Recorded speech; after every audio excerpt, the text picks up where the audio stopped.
All right, here we go. The House Judiciary Committee, under the leadership of the odious Jim Jordan, passed a resolution yesterday advancing contempt of Congress charges against Attorney General Merrick Garland over his refusal to turn over audio of President Biden's interview with a special counsel looking into allegations that Biden mishandled classified documents. Special counsel Robert Hur declined to prosecute, but why let it drop?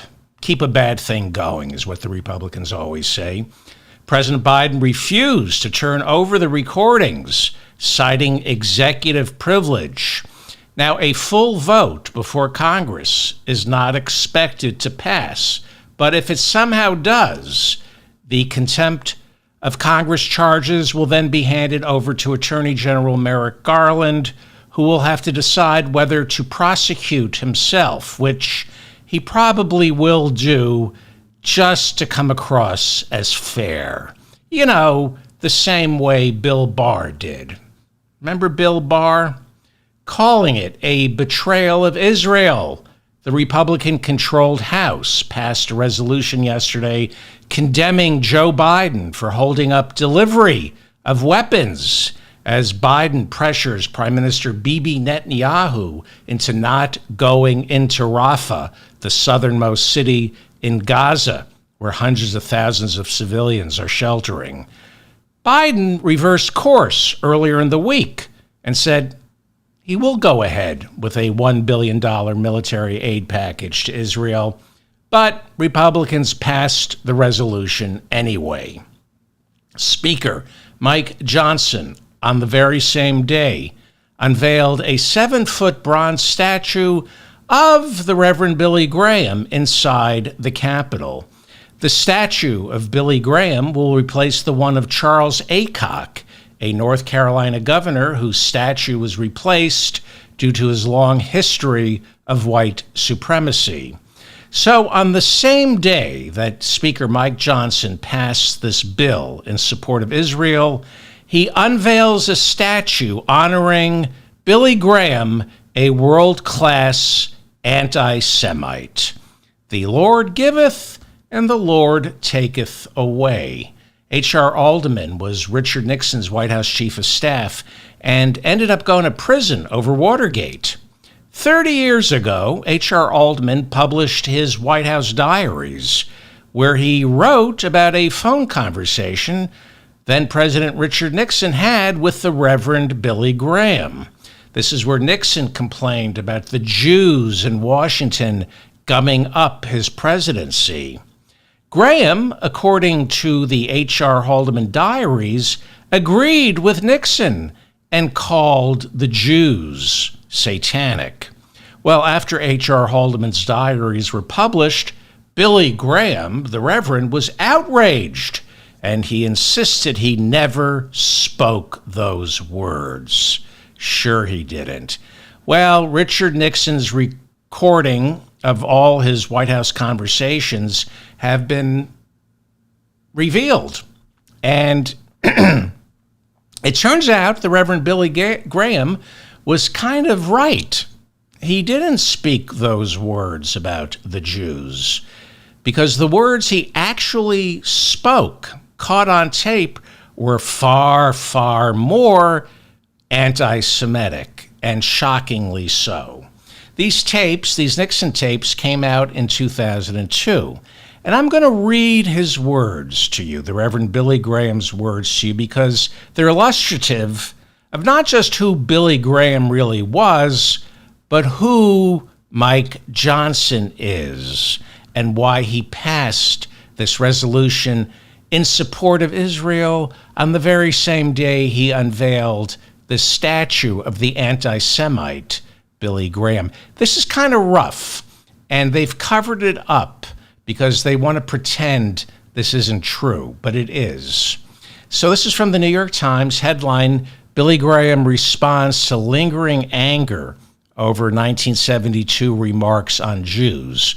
This is a recording from 1972, and this is from an article from March 17th, 2002, after the tapes were released. From the New York Times, quote, Mr. Graham said on the tape, quote, they're the ones putting out the pornographic stuff, after agreeing with Nixon that left-wing Jews dominate the news media. The Jewish, quote, stranglehold has got to be broken or the country's going down the drain, he continued, suggesting that if Mr. Nixon were reelected, quote, then we might be able to do something, unquote. This is where it kind of gets interesting, and this is where you should think about people like Speaker Johnson or Marjorie Taylor Greene, who claim they're big supporters of Israel. From the New York Times, finally, Mr. Graham said that Jews did not know his true feelings about him. Okay? He's, quote, he says, I go and I keep friends with Mr. Rosenthal at the New York Times and people of that sort, you know, he told Mr. Nixon, referring to A.M. Rosenthal, then the newspaper's executive editor, quote, and not all the Jews, but a lot of the Jews are great friends of mine.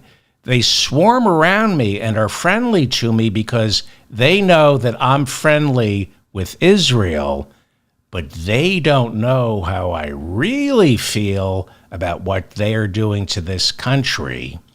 And I have no power, no way to handle them, but I would stand up if under proper circumstances. I would stand up against the Jews if under proper circumstances. That would be the Reverend Billy Graham. Okay? So, after denying he ever said anything derogatory about the Jews, this was in 1994 when H.R. Haldeman published his diaries, Billy Graham denied that he ever said what H.R. Haldeman said he said. Well, in 2002, the anti-Semite Billy Graham was caught in a lie. The tapes were real. So he issued a brief 4-sentence apology and refused to discuss it any further. That's whose statue was unveiled in the Capitol in Statuary Hall yesterday, on the same day that Mike Johnson passed this resolution condemning Joe Biden for threatening to withhold arms to Israel. See, Mike Johnson, like most of these Republicans, like Billy Graham, they say they support Israel, but they do not support the Jews. Mike Johnson wants a homeland for the Jews so they can leave this country and go someplace else. Mike Johnson supports Israel, but not Jewish values. And to my Jewish friends who think Republicans have your back, they do, but only to stab you in it. This is the mop-up for May 17th. Thank you for finding me. I'm David Feldman in New York City. Please hit the like button so I remain in your feed and share this episode. Some of you over the years have requested transcripts of this show. It's something I've always wanted to provide for free, but it's been hard to do. But thanks to some of you buying useless crap over at my store, we can now offer transcripts of this show free of charge. If you would like a free transcript of today's episode, go to shopdavidfeldman.com and hit the transcripts menu. We now have transcripts for the entire month of May. Moving forward, we will post transcripts of each episode the day after a podcast is dropped. If you want them, they're free. Just go to shopdavidfeldman.com. And thank you to all the morons who bought worthless garbage over there. You are paying for the free transcripts. I told you not to buy anything, but you went ahead and did, so now we can offer free transcripts. Okay, Joe Biden and Donald Trump will hold their first debate late next month. The debate will not be in front of an audience, reminiscent of the final debate of 2020 when Bernie Sanders took on Joe Biden during the COVID lockdown. Remember that? This is identical to the very first televised presidential debate back in 1960 between Nixon and Kennedy, where we saw two candidates standing before the American people without an audience, the way it should be, without the audience. And this puts Donald Trump at a distinct disadvantage, forcing him to play to an empty room where substance triumphs over crowd-pleasing lines that offer nothing but bravado. Audiences ruin comedy, and they ruin presidential debates. When comedians or politicians play to the crowd, it's sweaty, and it keeps them from saying the important things. I don't want to hear snappy rejoinders at a presidential debate. I want to hear policy. Presidential debates, especially during primary season, have devolved into a cockfight. It's each candidate shouting over one another, vying for the best soundbite. And then after that debate, reporters judge their performances like it's one of those recaps of Saturday Night Live. It makes voters, politicians, and reporters look, sound, and behave like imbeciles. So I welcome June's debate on CNN without an audience. Let's see what Donald Trump has without an audience. Thomas Jefferson got a lot of things wrong, but he was spot on when he wrote, quote, "A well-informed citizenry is the best defense against tyranny." A well-informed citizenry is the best defense against tyranny. The reason Trump is doing as well as he is right now in the polls is there are way too many ignorant voters in America. Donald Trump, seen here literally staring at the sun during an eclipse, famously said while running back in 2016, "We love the poorly educated." But new polling shows that, according to Newsweek, Donald Trump nationwide is leading Joe Biden among better educated Americans, proving just because you have a degree, it doesn't mean you're smart. Now, these polls are somewhat meaningless. Polls 5 months, 6 months out are a snapshot of the mood, but they're not predictive because moods change. Think of these polls as weather events as opposed to the overall climate. You can't predict outcomes based on day-to-day polling, but you can spot lightning, tornadoes, and drizzles of data. The national polls show a dead heat. It's pretty much Biden down by 1 point within the margin of error. Now, what is going to be significant is this first debate at the end of June. In the past, presidential debates for the general election had little effect on the outcome because they were held in the weeks leading up to Election Day. Debates are held end of September, usually middle of October. By then, early voting in some cases has already begun, and for a lot of Americans, their vote has been set since the convention. It would take, they say, some monumental gaffe during the debate for them to change their mind. That's what they say about debates coming so close to Election Day, that a monumental gaffe will change the results. But Even a monumental gaffe doesn't move the needle. I remember back in 2004, George W. Bush running for re-election and freezing up during the first debate with Democrat John Kerry. He just Mitch McConnelled into space for what seemed like 20 seconds. And here's what I remember. On Election Day, I sat in on a couple of conference calls with pollsters. And all the exit polling, we all forgot this. In 2004, all the exit polling showed Kerry beating George W. Bush. And according to most of the top pollsters at the time, the reason Kerry was about to beat Bush in 2004 was because Bush froze up during that first debate.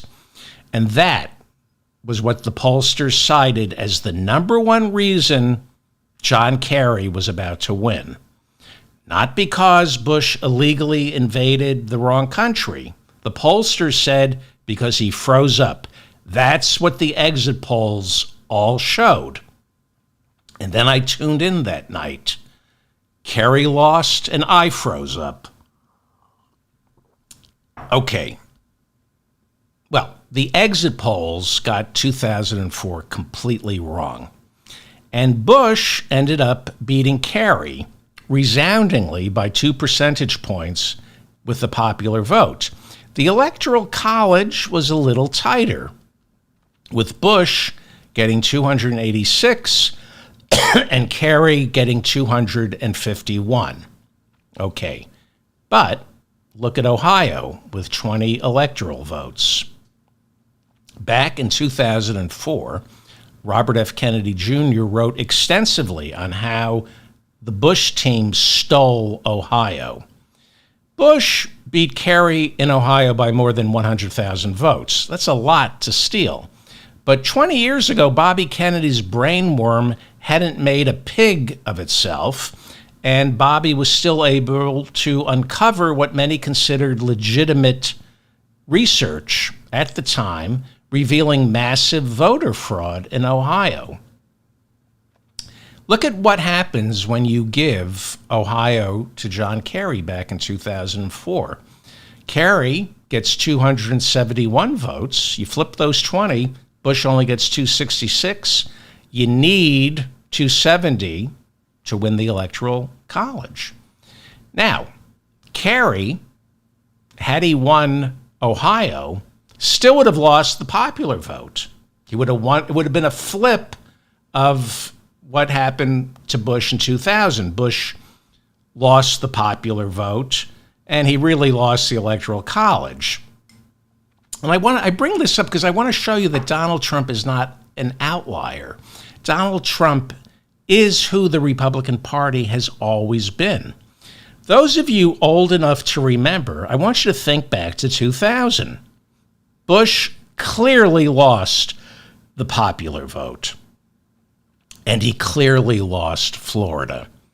His brother, Jeb, was governor of Florida, and we all know his brother tried to steal that election down in Florida for his brother George. He scrubbed black people off the voting rolls, and he still couldn't steal it for his brother.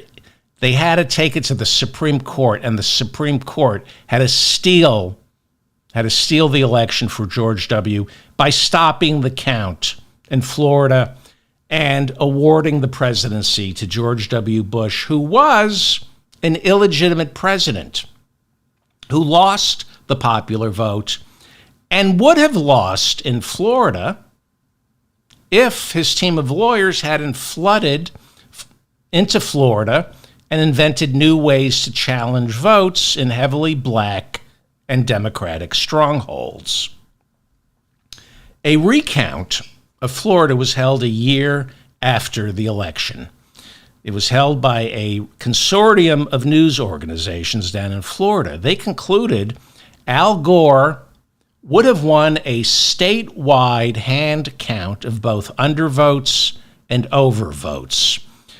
Undervotes are ballots that are rejected by the machines because of something like a dimpled Chad. But it has been clearly marked as a vote, and that's you can see it in a hand count. And an overvote is a ballot discarded by the machine, which mistakenly believes 2 votes for 2 candidates had been cast, but a hand count is able to determine the intent of the voter. And Gore would have won a statewide hand count. Okay? Now, try to imagine in 2004, Kerry winning the Electoral College, but losing the popular vote. The same thing that happened to Bush in 2000. Can you imagine Karl Rove and George W. Bush ceding power with those results? They would have immediately delegitimized the Electoral College, the very thing that put Bush into the Oval Office. Bush and Rove, and eventually the Supreme Court would have insisted Bush won the popular vote, and the Electoral College is purely ceremonial. Or at least they would have tried to argue that, because that's who the Republicans are. They stole that election in 2000, because for Republicans, way before Trump, it's always been not about winning fairly, it's about winning. Anyway, back to the debates. Bush completely tanked it during the September 30th, 2004 debate in Coral Gables, Florida. And like I said, the exit polls showed that's why he was going to lose. But he didn't lose. The exit polls were wrong. Why? Because that debate was on September 30th, roughly a month before Election Day, just weeks before early voting begins, and the die had already been cast. People had already made their minds up. And Bush's catastrophic failure during that debate, it didn't matter, because you were either for the war in Iraq and against same-sex marriage, or you were against the war in Iraq and for same-sex marriage. That's what the 2004 election was all about. And Americans had already made up their minds before that debate even started. Nothing was going to change it. Now, you could say Bush had a month to recover from that debacle, and I'll grant you that. It's partly true, which is why Biden and Trump holding their debate next month is good for both of them, but as you'll see later, much better for Joe Biden. If Joe Biden appears inarticulate, if Trump talks over him and comes across as the alpha dog, that will be problematic. But Biden will have 5 months to correct that impression. I don't think that's going to happen without an audience. Trump is going to look ridiculous talking over Biden without an audience cheering him on. Watching Trump without a crowd will be like watching a lot of those late night talk shows 4 years ago during COVID without the studio audience, without the cheering and forced laughs from an overly caffeinated audience. You began to see how paper thin the material actually was. So I think the same thing will happen with Trump. There are advantages and disadvantages to holding the debates this early. In the long run, I think Biden is the true beneficiary of a quieter debate without an audience, because Biden now is hard to hear. He's become a bit frail. But if you listen to him being interviewed by Howard Stern, Joe Biden was great because it was a quiet room. It was a conversation. Unfortunately, sometimes it's hard to make out what Joe Biden is saying, but that's okay. He's old. And that's good that he's old. Being old is good. Reagan did well in 1984 against Walter Mondale precisely because Reagan was a little frail. Voters root for a president who is frail if he's likable. And Joe Biden, like Reagan, is likable. You want to root for Joe Biden. Trump, on the other hand, is unlikable. He's a nasty bully. Most importantly, Biden doesn't have to shout because he can let his record speak for him. He would be at a disadvantage in front of a crowd, distracted by the boos and the cheering. It would be hard to make out what he's saying. So I'm glad the debates will be in a quiet studio. One of the reasons we can hold these debates before the conventions is because this is the longest general election in modern American history. We've known who the nominees were before Super Tuesday. If you've noticed, primaries are still going on. Maryland just had one on Tuesday. And in other election cycles, the presidential horse race can often stretch out until June, but not this time. So both candidates are wisely holding the debates before their conventions. And this is where I expect Biden to get the same bump in the polls he got right after March's State of the Union. Biden turned it around after that State of the Union. He not just in donations, but the polls started to pop.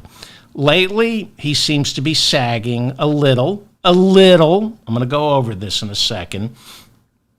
He seems to be sagging in the swing states. And I know that these debates, especially next month's, will work to Joe Biden's advantage. We will see an even bigger bump in the polls than we saw from his State of the Union because Americans are realizing it's crunch time, which brings me back to Thomas Jefferson saying, quote, "A well-informed citizenry is the best defense against tyranny." The debate is June 27th and will be on CNN. Very important that it's on CNN. According to the New York Times' most recent poll, 17% of Americans blame Joe Biden for Roe getting overturned. Now, this election is about abortion, especially in Wisconsin. This election will be decided by women in suburban swing states, including North Carolina. Biden is doing remarkably well among women, suburban women in North Carolina. Even Catholic and Protestant women with only a high school degree, who are more likely to vote for Donald Trump in other swing states, are leaning towards Biden. I didn't mean to say only have a high school degree. That sounds pejorative. I apologize. So Biden needs to win Michigan, Wisconsin, and Pennsylvania. Biden is much stronger in Michigan with suburban women, no matter what their education. Much stronger in Michigan than any of these polls are revealing. Biden's only weakness in Michigan is with white evangelical women. But that's his only problem in Michigan. The polls I'm looking at show Biden in Michigan leading among Muslim women. Again, this election will be decided by suburban women in swing states. Now, you might remember 14% of Michigan Democrats withheld their vote during the primary to protest Joe Biden's unwavering support of Israel's war in Gaza. Biden stopped the hemorrhaging of the Muslim vote in Michigan. For many reasons, he's been able to stanch the bleeding. There's been a lot of White House outreach to Michigan's Muslim community, and partly because of 14% of those votes being withheld from him in Michigan, partly because of that, Biden has, to some degree, split from Israel's Prime Minister Bibi Netanyahu. Not completely, but he's calling for a two-state solution, while Benjamin Netanyahu is saying, not on my watch. Obviously, some arms shipments have resumed, but again, some people think it's tacky to talk about the politics of Gaza, but it can only be solved through politics. It will never be solved until Israel recognizes Hamas as a political entity, the same way they eventually had to recognize the PLO as a political entity.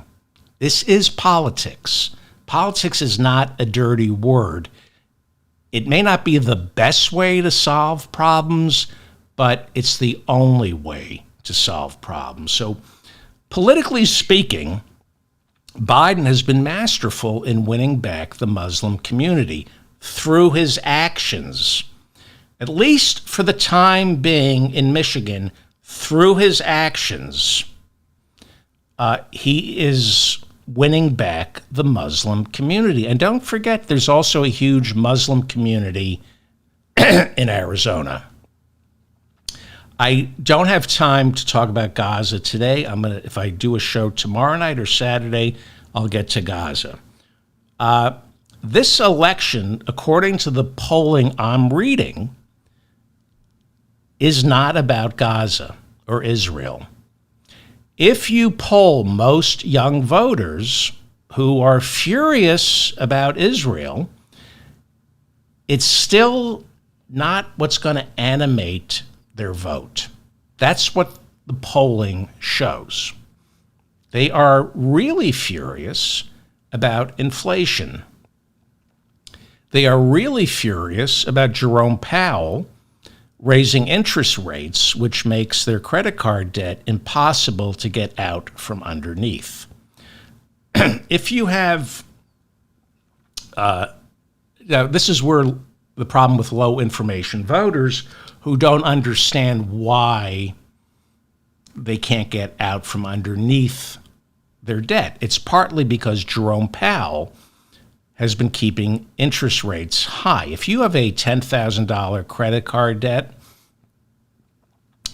and Jerome Powell, who runs the Fed, if he raises interest rates, that means your monthly fee to service that $10,000 debt goes up.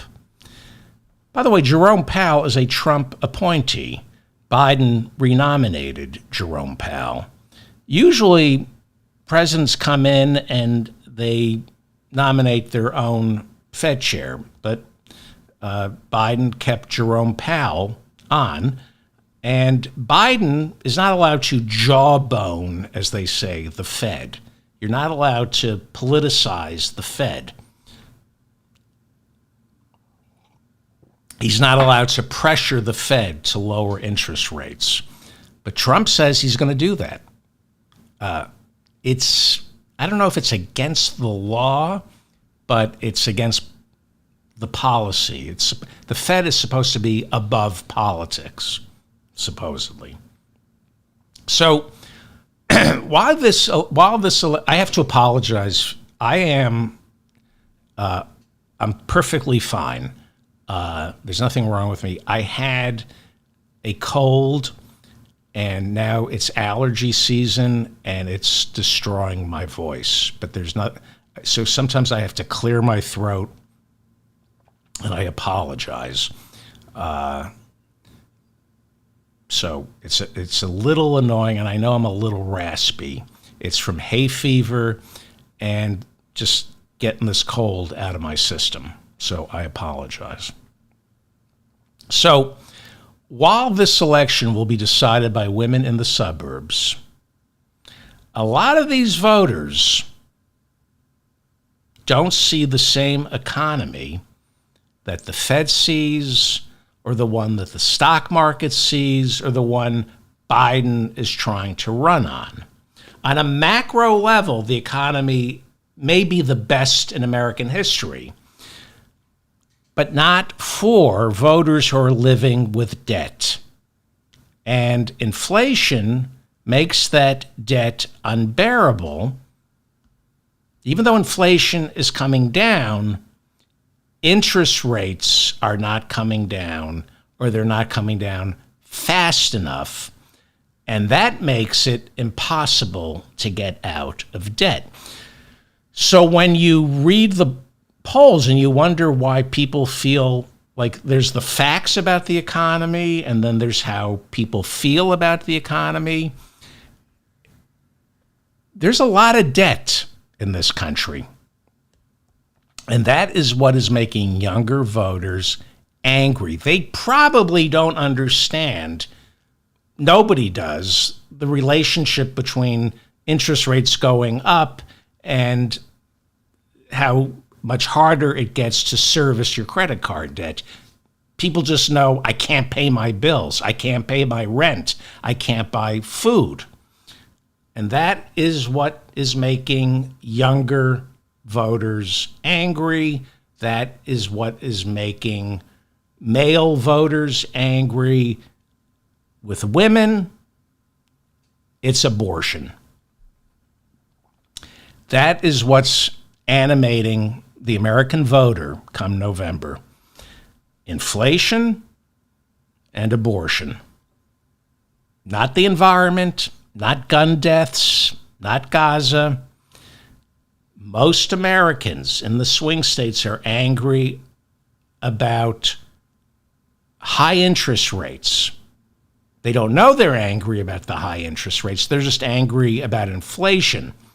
But what's making them angry is the high interest rates that Jerome Powell over at the Fed is deploying to combat inflation, and that's making credit card debt unbearable. It's making buying a home unaffordable. And higher interest rates make rent unaffordable because the people who own the property have to raise rents to service their mortgage, which has gone up because of higher interest rates. I'll have more on the Biden economy in a second. Again, this election is shaping up to be about abortion for women and men, but younger people, inflation. And here is the problem that Biden faces. 14% of voters think it's his fault that Roe got overturned. Now, I read that. It's a new New York Times poll, and I thought my head was going to explode. I know it's hard for my listeners to understand, but there are a lot of Americans, a lot of MAGA supporters who've written to me who say, why are you blaming Donald Trump for Roe getting overturned? The Dobbs decision was written in 2022 when Biden was president. Some of my listeners, the MAGA morons, write to me. They keep saying, why do you blame Trump for Roe getting overturned? It happened on Biden's watch. Some of them are just pretending to be stupid. But some of them really are stupid. 14% of Americans are blaming Biden for Roe getting overturned. You can't explain that other than by saying 14% of Americans are not paying attention. We have low information voters who don't realize Trump picked 3 judges who all lied, committed perjury essentially during their confirmation hearings when they said Roe was settled law. But the first opportunity they got to overturn Roe, well, that occurred in 2022. And they overturned it. And that's why 14% of voters think Biden is responsible. They don't understand why it happened on his watch. This is why I'm glad next month's debate will be on CNN. Now, CNN takes a lot of hits. Despite all of CNN's problems, just like the New York Times, CNN tries to be a legitimate news organization. And its website is pretty great. CNN reports the news, at least they try to. And they issue corrections. And they challenge their guests. They correct their guests. You might remember last year during Trump's town hall on CNN, Caitlin Collins tried to correct Donald Trump every step of the way, but he bulldozed over her with a fire hose of lies. She kept trying to correct him. It was, if you remember, a town hall in front of an audience.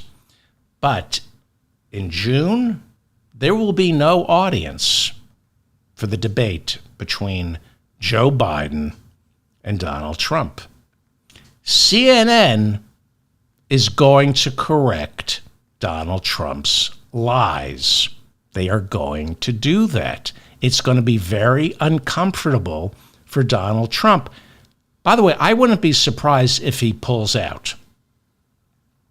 I don't think he's thinking clearly right now because of the trials. This is a foolish decision on his part to do his first debate in almost 4 years. He's not prepared. He didn't build any scar tissue. He refused to debate during the primaries. He's only surrounded himself with yes men, nobody challenging him. CNN is going to challenge him. Some of you might remember CNN's Candy Crawley moderating the debate between Romney and then President Obama in 2012. Obama was running for re-election. Again, Trump is not an outlier. Romney was an inveterate liar, just like Trump. Romney's entire presidential campaign in 2012 was peppered with nonstop lies that were pretty much left unchecked. And Trump in 2012 watched Romney and realized, hey, if you're a presidential candidate, you can lie with abandon. And that's pretty much how Trump won 4 years later. Freudian slip. Biden has told some half-truths, but not the way Trump does. Biden's half-truths are about his personal life, not about policy. You know, he'll say he was arrested trying to meet Mandela, or I was arrested at a civil rights demonstration in the 60s. Those are half-truths that he's told so many times he believes them, but it's not about policy. So to Candy Crawley's credit, back in 2012, during that debate, Romney lied and accused Barack Obama of not having the courage to call Benghazi a terrorist attack.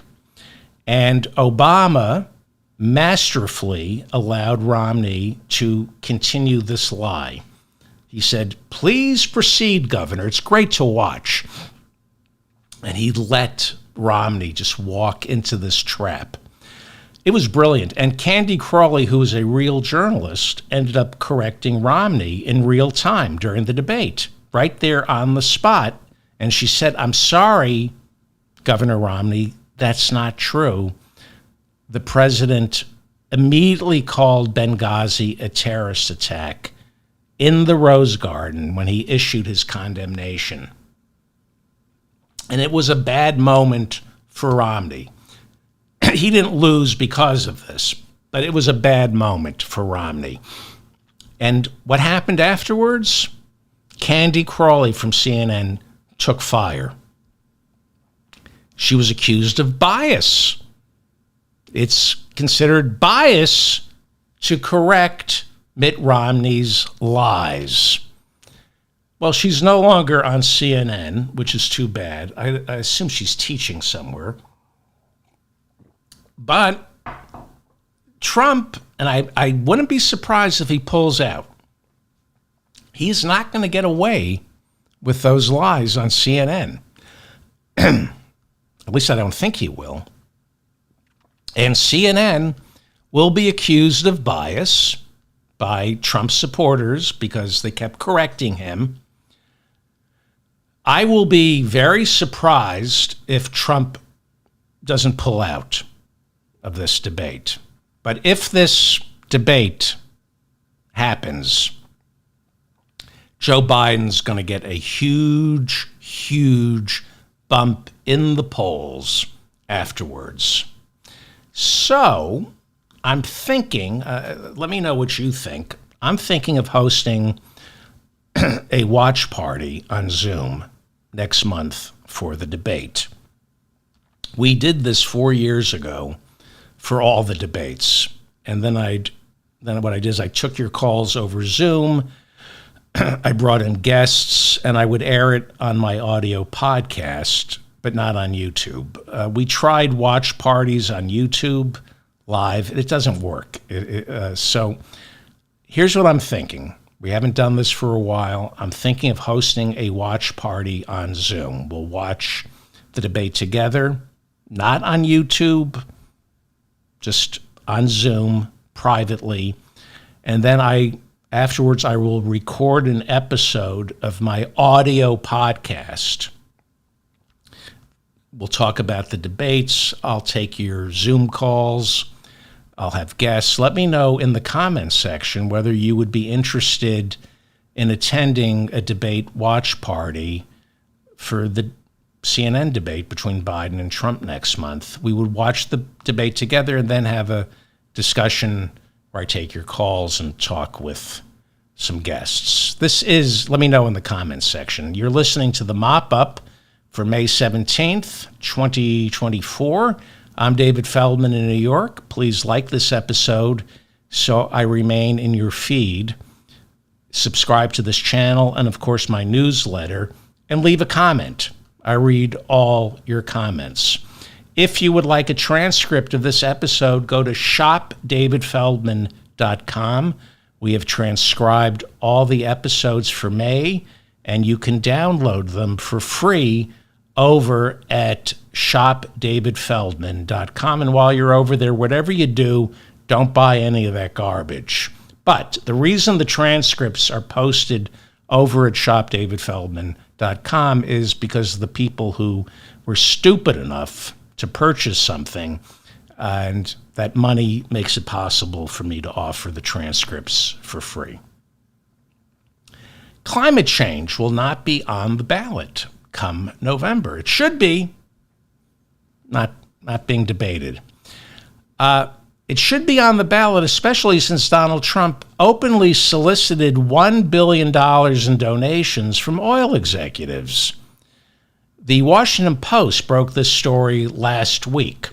According to the Post, Trump hosted a discussion at Mar-a-Lago with representatives from the American Petroleum Institute, as well as executives from ExxonMobil, Chevron, ConocoPhillips, and Continental Resources. During the roundtable, Trump solicited $1 billion in donations for his presidential campaign super PAC. He promised them that if he's elected, he will cut Joe Biden's funding for electric vehicles and wage war on wind and solar power. It's illegal. I know with Trump, you go, well, what are you going to do? A presidential candidate is forbidden from coordinating with a super PAC, especially the donors to his super PAC. There's a wall between a candidate and the super PAC. You're not allowed to talk to anybody at the super PAC, let alone tell oil executives, you should give my super PAC $1 billion. And you can't make promises in exchange for donations. It is the height of corruption. A lot of these oil executives later told the Washington Post they are reluctant to donate to Trump's super PAC for fear all their money would end up going towards his legal fees. Well, not all. Some of it goes towards the divorce settlement with Melania. California's Democratic Governor Gavin Newsom called Trump's solicitation of donations from oil executives, quote unquote, open corruption. Corruption out in the open. Well, everything Trump does that's corrupt is out in the open. Gavin Newsom said, quote, $1 billion to pollute our states, to pollute our country, and to pollute this planet, and to roll back progress in the open, out in the open. Newsom is saying, out in the open. Trump is saying, give me $1 billion and I'll destroy the planet for you. Governor Newsom of California made that statement during a Vatican climate conference hosted by the Pope. That climate conference included politicians, religious leaders, and scientists from around the world. We have a great Pope. The Pope began the conference by admonishing world leaders for doing too little to combat climate catastrophe. The Pope said, quote, are we working for a culture of life or for a culture of death? Great question. If you're a Republican, you're working for a culture of death. The Republican Party is an apocalyptic death cult. The New York Times reports that since becoming governor and surviving that recall election, Gavin Newsom has fast-tracked legislation that bans the sale of new gas-powered cars by 2035. Now, you'll be able to buy used, don't worry, Jay Leno, you'll be able to buy old gas-powered cars after 2035, but no new cars that run on gas can be sold in California in 9 years. And California's auto regulations inform the rest of the country and the rest of the planet. Despite California being a major oil producer, Gavin Newsom has signed an order to stop adding carbon dioxide to the atmosphere by 2045. And he is pushing to ban oil drilling in the state of California within the next 2 decades. This is where it gets very interesting. The Washington Post reported a few weeks back that Newsom's efforts converting to solar power are so successful that solar power is now too cheap in California. Solar power has become too cheap in California. There's less of a financial incentive for people to invest in solar power, and that's a problem. California is cutting back on financial enticements for residents to start putting panels on their roofs. There is a flood of cheap solar energy in California, and now with battery sizes getting bigger, California can store more solar power than ever before, and that means the grid can send out solar energy during the evening or on cloudy days when the sun isn't shining. By the way, Texas, despite being run by oil companies, is producing as much, if not more, solar power than California. I want you to take a look at this because I'm building to a larger point about elections and their consequences and why you should vote and sometimes why you need to be patient. Take a look at this. What is it? It's a graph. It's from the Washington Post. This is the growth of solar rooftop installations in California since 2007. You can see the numbers literally increase exponentially starting in 2012. Look at that. Why is that? What happened? What happened? Well, Obama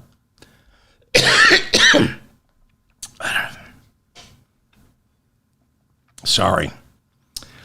What happened is Obama became president. And in 2009, he passed a fiscal stimulus package that came in at around $800 billion. It was too small, but that was all he could get.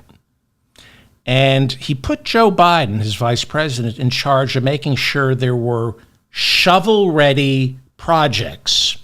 And Biden was in charge of making certain there was no waste. And there was no waste. Look it up. That stimulus bill back in 2009, no waste.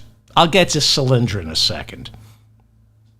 That stimulus bill back in 2009 included $90 billion in tax incentives to create jobs in the clean energy sector. It also took government money and invested it in solar power directly, especially with loan guarantees. And Obama used federal money as a down payment that encouraged $150 billion in outside investments in renewable energy like solar. And of course, the loan guarantees. In other words, because Obama's stimulus package invested just with solar power alone, something like $6 billion in solar power, and because of the additional loan guarantees, Wall Street decided to get in on the action, and they invested $150 billion into green energy. It was huge. But all you heard from Rush Limbaugh or Fox News was Solyndra, Solyndra, Solyndra. In case you don't remember, Solyndra is not the name of Beyonce's sister. Her name is Solange. Solyndra was a solar panel manufacturer back in Fremont, California. It was the one President Obama visited personally to showcase his administration's investments in green energy. Unfortunately, Solyndra ended up going belly up. And because the federal government guaranteed roughly $528 million in loans, we got stuck holding the bag, and conservatives, being paid by Exxon, jumped on this. They screamed, socialism! It's Obama picking winners and losers. See, Solyndra, Solyndra. All that criticism was financed by the Koch brothers, the oil companies. They were against the fiscal stimulus package investing in clean energy. They were against loan guarantees for solar panel companies because the oil companies want us addicted to oil. So they paid Glenn Beck, Rush Limbaugh, Fox News, Republican politicians to spin it and say Obama helping solar energy producers is socialism. According to every talk show radio host back then, every Republican politician, all of whom were taking money from the oil industry, according to them, Obama helping the solar power or the wind power sector, that's socialism. It's not the free market. But when the government leases land to the fossil fuel industry so they can use public property for offshore drilling, we charge them pennies on the dollar. We charge the fossil fuel industry pennies on the dollar for the right to drill our land. When the government does that, that's the government getting out of the way so capitalism can thrive. That's how they spin it. We lease our land to the fossil fuel industry for pennies so they can rack up record profits, and then we give them tax deductions. When we do that, that's capitalism. When our government gives them tax incentives to drill or loan guarantees on expensive fracking equipment, we're being pro-business. But when the government assists a company like Solyndra, that's socialism. Everybody takes from the government. The government is like 1/3 of our economy. You cannot get rich without the government.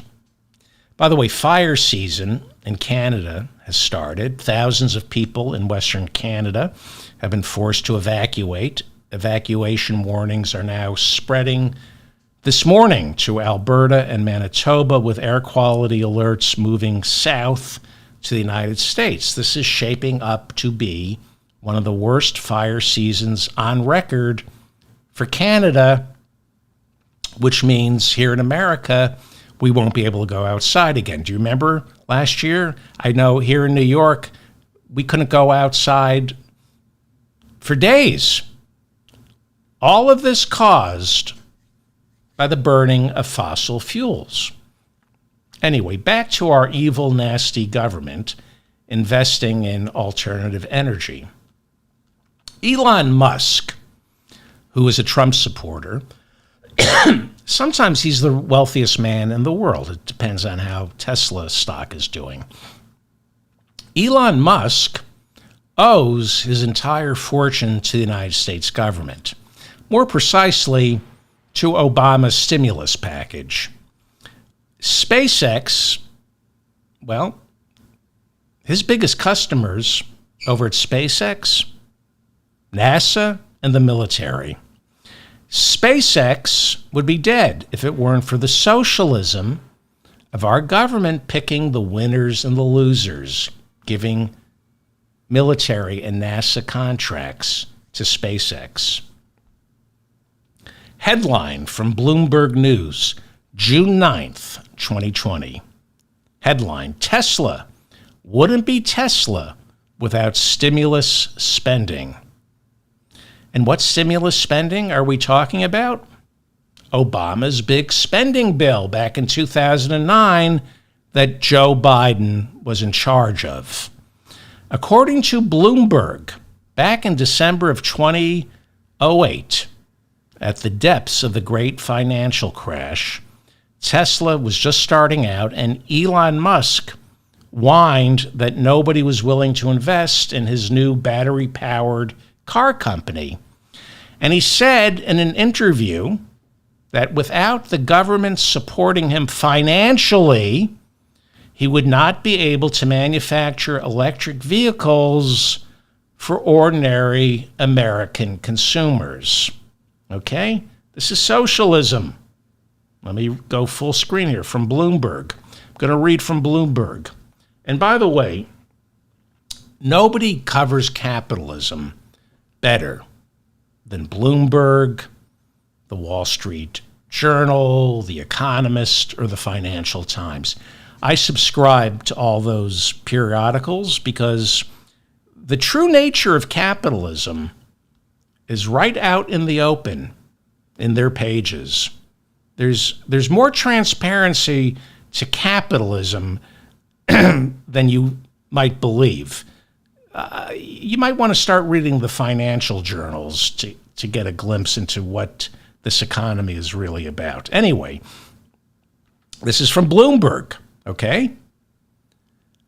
I'll read.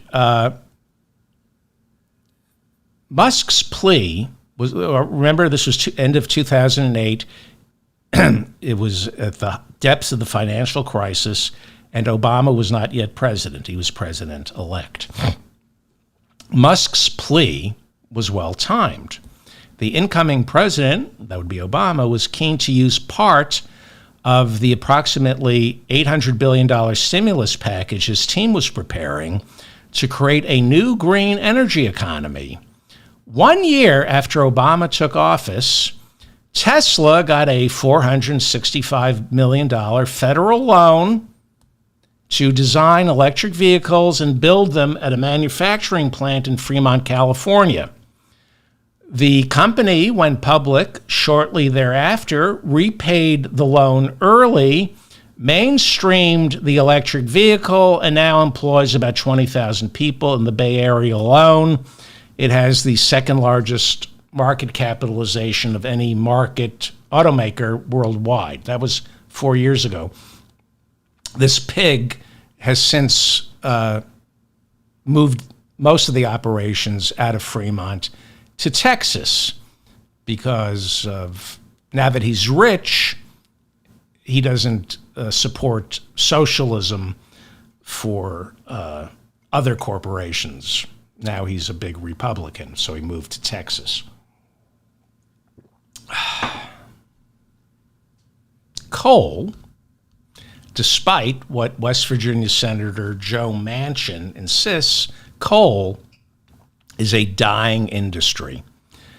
Wyoming and Montana produce most of our nation's coal, and they're putting out 50% fewer tons of coal than they did 20 years ago. Why? Because renewables and natural gas make coal less competitive, and because the greenhouse gases they emit are not desirable. So, why is coal in decline for the past 20 years? 2009 was, 15 years ago? When did Obama pass the stimulus package that invested in alternative energy? You see the consequences of elections, long-term consequences. Had Democrats been in charge of the Senate all along, we'd be way more ahead in fighting climate catastrophe. Joe Biden's Bureau of Land Management yesterday unveiled plans to wind down the leasing of federal land in the Wyoming and Montana region to coal operators. No more leases of federal land in Wyoming and Montana to coal operators. The Associated Press reports this comes only weeks after the Biden administration warned that coal-fired plants are in danger of getting shut down permanently unless they adhere to Biden's new strict air quality standards. Republicans call Biden's climate change rules a war on coal, as though that's a bad thing. The Associated Press also reports that while America is moving away from it, coal use throughout the world is at an all-time high. One of the many, many good things Joe Biden is accomplishing, all under the radar, putting an end to coal production in this country, doing it quietly. Because if you draw attention to it, you get more enemies who try to block it. So what are the politics of telling coal companies in Wyoming and Montana that they can't get any more leases on federal land? It's kind of interesting, the political calculus here. Jon Tester is the Democratic senator from Montana, and he's running for re-election in the deep, deep, deep, deep red state of Montana. He's an anomaly. He's a Democrat. Republicans believe the road to winning back control of the Senate is through two coal-producing states. West Virginia, where Democrat Joe Manchin announced he's not going to run for re-election, thereby guaranteeing his seat flips, becomes red. And the other coal-producing state, Montana, where Democrat Jon Tester will most likely end up running against Tim Sheehy, a former Navy SEAL turned cattle farmer who has been endorsed by Donald Trump. So, this election right now in Montana is, they say, a toss-up, possibly leaning in the incumbent Jon Tester's favor. Here is where you will see ticket splitting. People will vote for Tester and for Trump. And Tester was leading Sheehy in earlier polls this year, but the latest polling shows Sheehy with a slight lead. Again, these polls are weather. It's not climate. So the politics of Biden waging war on coal. He just told Montana and Wyoming, the two biggest coal-producing states in America, you can't lease any more federal land. What are the politics behind this? Pretty good, pretty smart. The number of Montanans, I don't know if I'm pronouncing that right, but if you're from Montana, you're a Montanan. Well, you're a backwater hick, but anyway, big sky country. It's beautiful. If you're from Hollywood and you're worth $1 billion, it's great to have a place in Montana. And I'm sure you're beloved by the locals.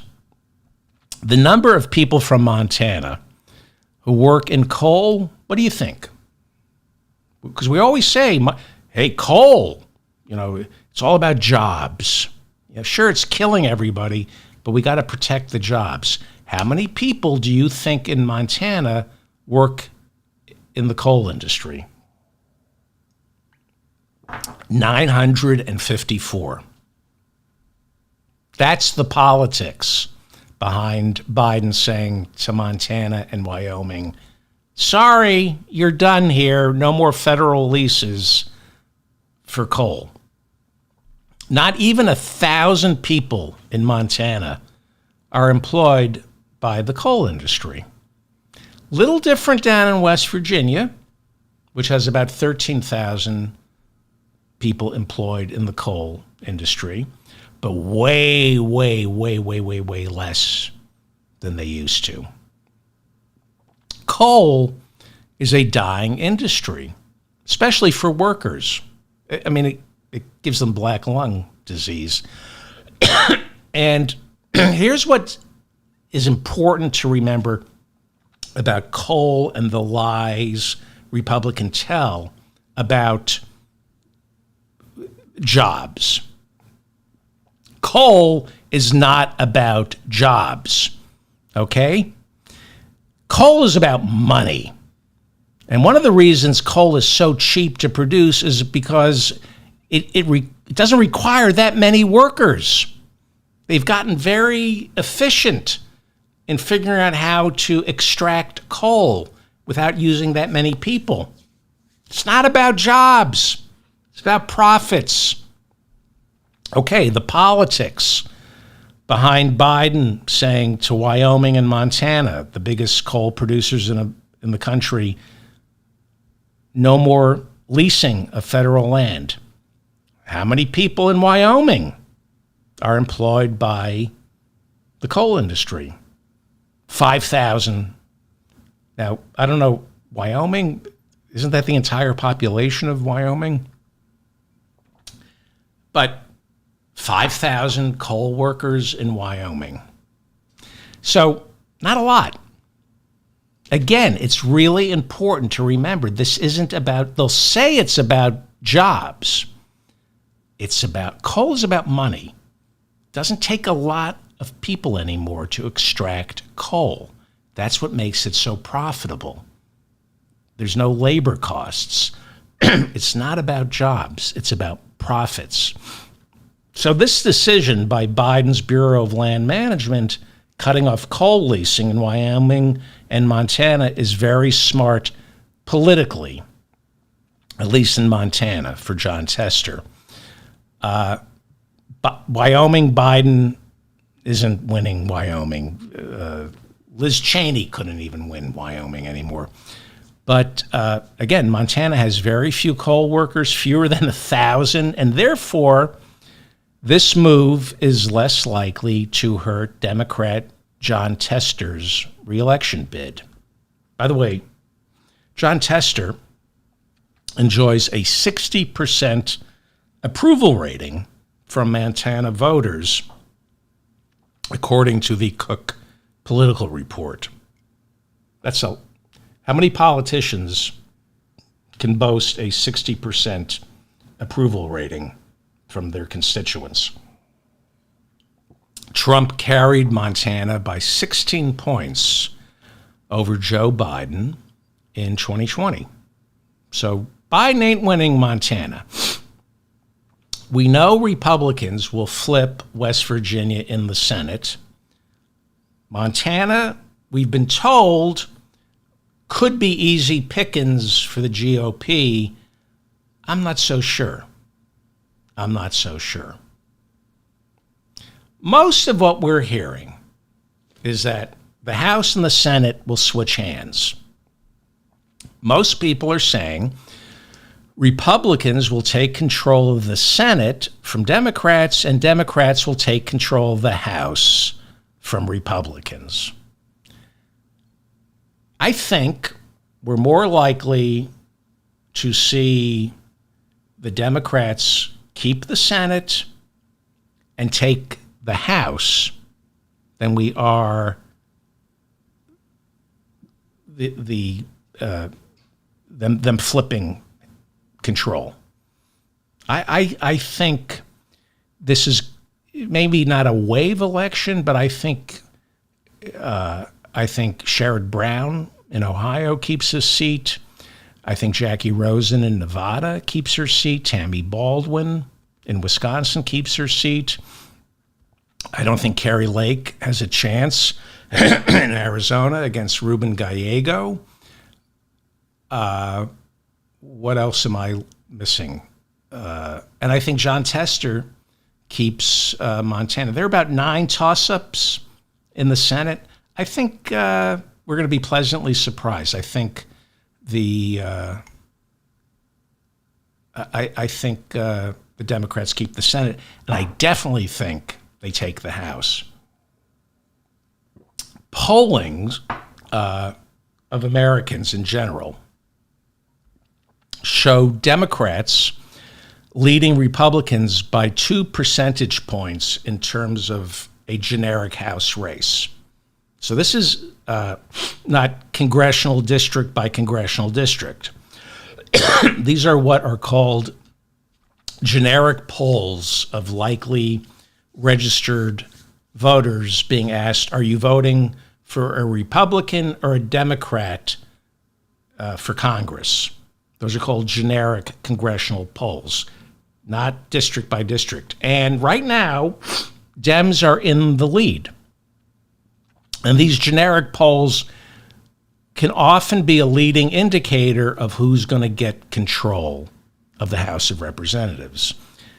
However, because of gerrymandering, Democrats usually need to win about 2 to 3% of the congressional popular vote to take control of the House. Again, the popular vote when it comes to the House of Representatives means nothing. It's district by district, but we look at these generic polls to get a read on momentum.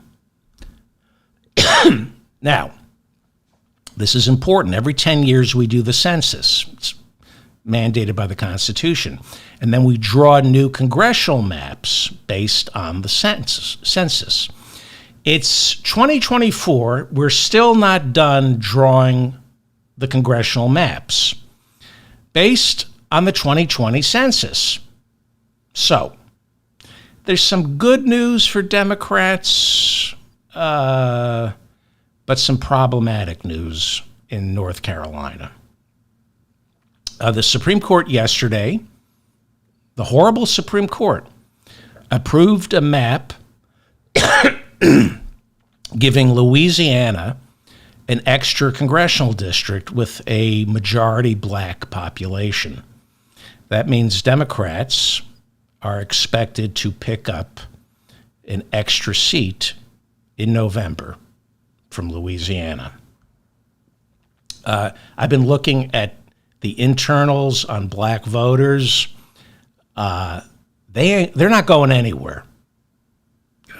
This idea that, at least not in the swing states, I don't see the polls I'm looking at.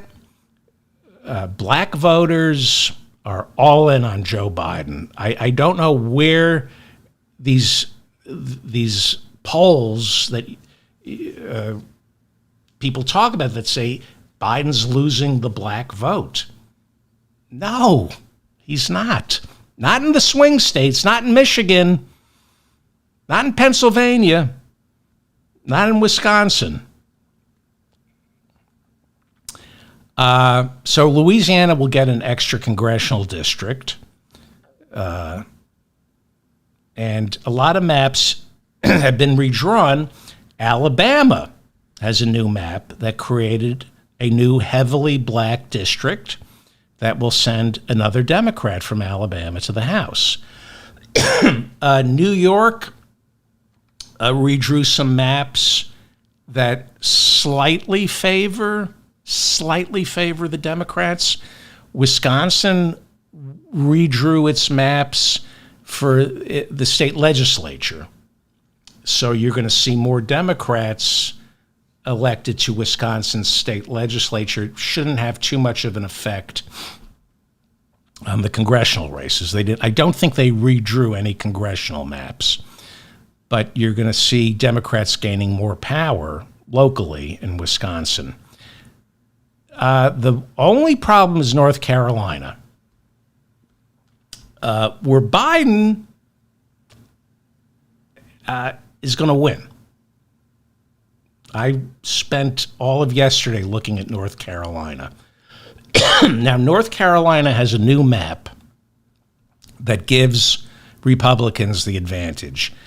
Some are suggesting that the gerrymandering is so bad, and I read this 3 times. I can't believe it's true, but it is conceivable that North Carolina could flip as many as 4 seats from blue to red in North Carolina. If you live in North Carolina and you're listening to this, let me know if that's true in the comments section. Now, that's gerrymandering. North Carolina nationally is in play. Trump carried North Carolina by 1 percentage point in 2020, and it's looking really bad in North Carolina because of the governor's race. The Lieutenant Governor Robinson, the Republican, is a nightmare for the Republican Party. I've discussed him. I'll bring him up later. So, I like to make predictions. Sometimes I'm wrong, and sometimes I'm incredibly wrong.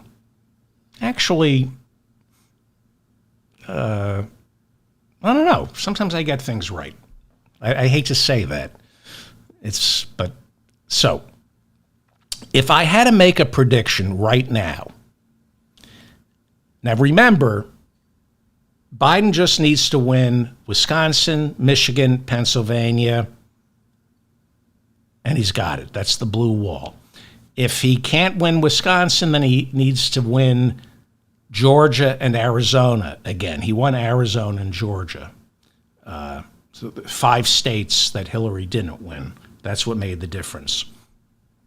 Okay. But North Carolina is really in play. Really, really, really in play. And if I had to make a prediction, among Georgia, Arizona, and North Carolina, right now, of those 3, I think Biden, his best chance of those 3, North Carolina. It's phenomenal. I mean, it's just phenomenal. His numbers in North Carolina are phenomenal, except with white evangelicals and white Catholics, and it's tighter with white Catholics and or Greek Orthodox. That's his problem. Okay, Michigan.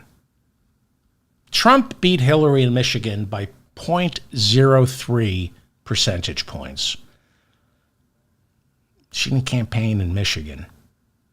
I mean, Putin, right? Comey. But she didn't campaign in Michigan, and she lost by 0.03 percentage points. There are a lot of reasons Trump won in 2016. It's not, you can't just say Comey did it, or Putin did it, or Hillary was a bad candidate, or Obama didn't prosecute the bankers. I mean, there are a lot of contributing factors. Well, so Hillary lost by 0.03 percentage points in 2016. Biden beat Trump 4 years ago by nearly 3 percentage points. Okay. Michigan has the largest Arab population in America. And the situation in Gaza has alienated a lot of Arab Americans from Joe Biden. In February, Biden won the Michigan primary with 618,000 votes, but 100,000 Democrats, roughly 13%, voted uncommitted to protest Biden's seemingly unflagging support for Bibi Netanyahu. Michigan is key to Biden's reelection, and he has been working to win back the Arab American vote. Again, the general consensus is this election will be decided by suburban women living in swing states. The Economist has a phenomenal polling database that allows you, if you're a subscriber, to dig down into the internals, and you can stress test various scenarios. Maybe I've spent a little, maybe I got a little sick in the head looking at stuff, but it's a fun database. I have good news for Biden supporters. Do not be misled by swing state polling showing Biden in trouble with Michigan voters. He's going to win Michigan. And he's not going to lose the Arab American vote. Okay? I stress tested this all day yesterday. I don't know if this may, I don't know. It's a little sick. I'm not well in the head. But I stress tested various demographics in Michigan. Among white, non-Latino, female Muslim voters with a high school education living in the suburbs who are between the ages of 25 and 35, Biden leads Trump by 22 percentage points. White, female Muslim voters with high school educations living in the suburbs between the ages of 25 and 34. And I'm going to keep the ages of 25 and 34 because it doesn't change with the age. Age is irrelevant in terms of how these numbers change. So same demo, white, non-Latino, female Muslims between the ages of 25 and 34 living in the suburbs, but with some college. Trump closes the gap with Biden. Biden only leads Trump by 16 points. That's interesting, okay? People with some college are more partial to Trump than people with a high school education. So a little more educated, Trump comes up in the polls. Same demo. But now instead of some college, let's give them a college degree. Let's look at white, non-Latino, female, suburban Muslims between the ages of 25 and 34 who are college graduates. Biden leads Trump by 42 points. And by the way, you can punch in any age demo. It's the same. Okay? All right. Same demo, but instead of white, non-Latino Muslims, let's make them black Muslim women, ages 25 to 34, living in the suburbs of Michigan with a college degree. Biden beats Trump by 84 points. People keep telling me Biden's losing the black vote. I don't see it. Now, you can compare this to 2020, where Biden beats Trump by 86 points instead of 84 points. If that's losing the black vote, I'll take it. Same demo, and then I'll shut up about this. I know this is not it. I mean, I think it's fascinating because this election comes down to female voters in the suburbs. All the other polls are kind of just noise. I don't know if this is interesting to you, but same demo, females between the ages of 25 and 34, white, non-Latino, living in a Michigan suburb. They graduated from college, but instead of Muslim, they're an evangelical Christian. Trump beats Biden by 46 points. That's Biden's Achilles heel. The white evangelical Christian. Same demographic. You make them older, and Trump's lead expands among women who are living in the suburbs of Michigan who are white and evangelical Christians. Same demo, make them Catholic or Greek Orthodox. Trump leads by 10 points. Like I said earlier, Biden's problem with the Catholic vote and the Greek Orthodox vote, not as bad as his problem with white evangelical Christians. But there's really no change from 4 years ago. And Biden won Michigan 4 years ago, and he's going to win Michigan again. He's going to win the black vote in Michigan. He's going to win the Arab American vote in Michigan. When you look at the internals, he's going to win Michigan. Same demo, but make them white, female, Jewish, suburban Michigan voters, same age with a college degree. Biden beats Trump by 16 points. Same demo with Buddhists. Make them Buddhists, Biden wins by 46 points. Make them Hindu, 46 points. And then you can play around with this. A black female living in the Michigan suburbs with a high school degree, no college, but a member of the LGBTQ community, Biden wins by 88 points. Again, Biden's problem in Michigan and elsewhere, white evangelical voters, that's his biggest problem. And then the Catholic vote and the Greek Orthodox vote. 13% of Michigan voters are evangelical Christians. Robert Kennedy Jr. has not made it on the ballot, except in Michigan so far. He will be on the ballot.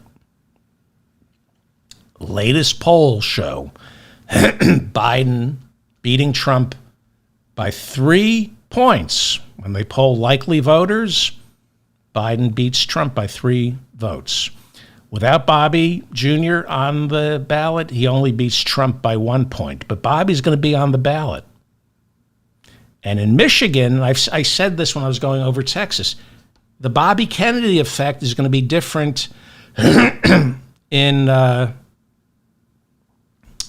each state. It's not going to be uniform. In some states, Kennedy's going to take votes away from Trump. In some states, he's going to take them away from Biden. Again, I'll get off this, but Michigan's a lock for Joe Biden. Last week, I showed you why Biden's going to win Wisconsin because of abortion. I just showed you how strong he is in Michigan. I'll get to Pennsylvania if I do a show tomorrow or sometime next week. I'll show you Pennsylvania, the problems in Pennsylvania.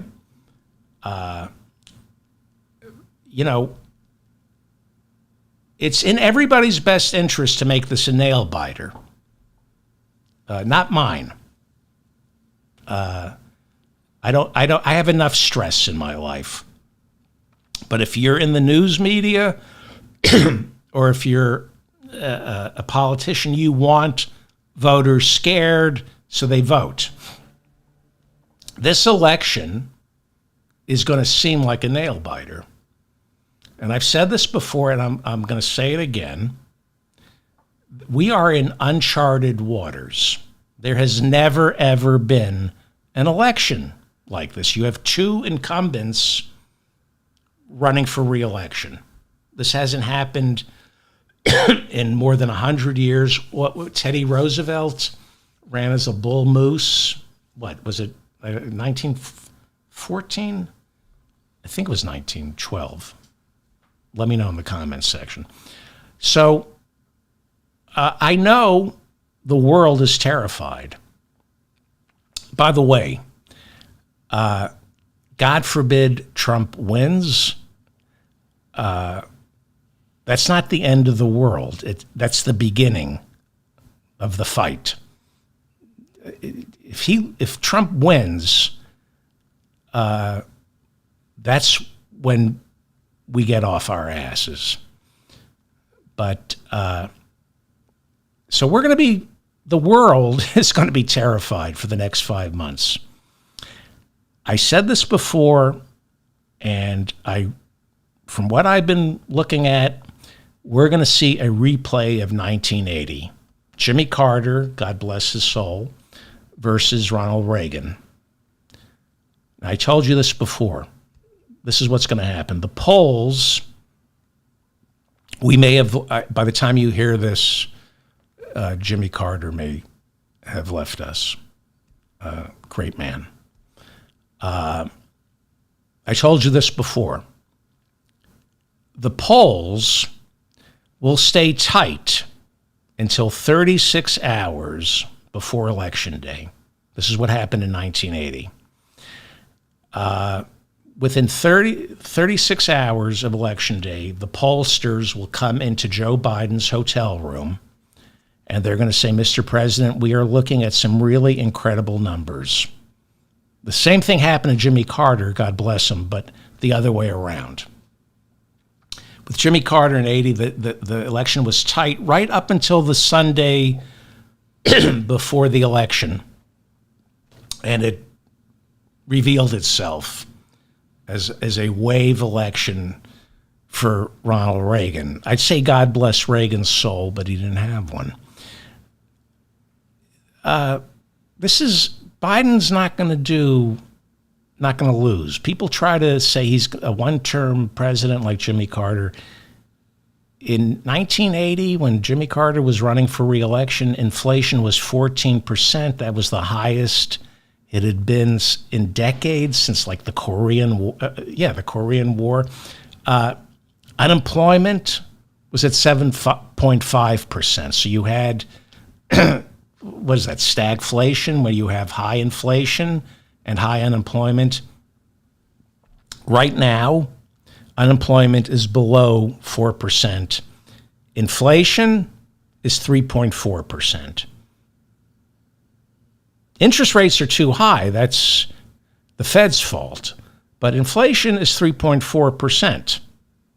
So the problem, and most people don't understand this, including me, the problem isn't so much the inflation as it is the high interest rates Jerome Powell over at the Fed is using to combat inflation. And we're no longer certain that raising interest rates has any effect on inflation.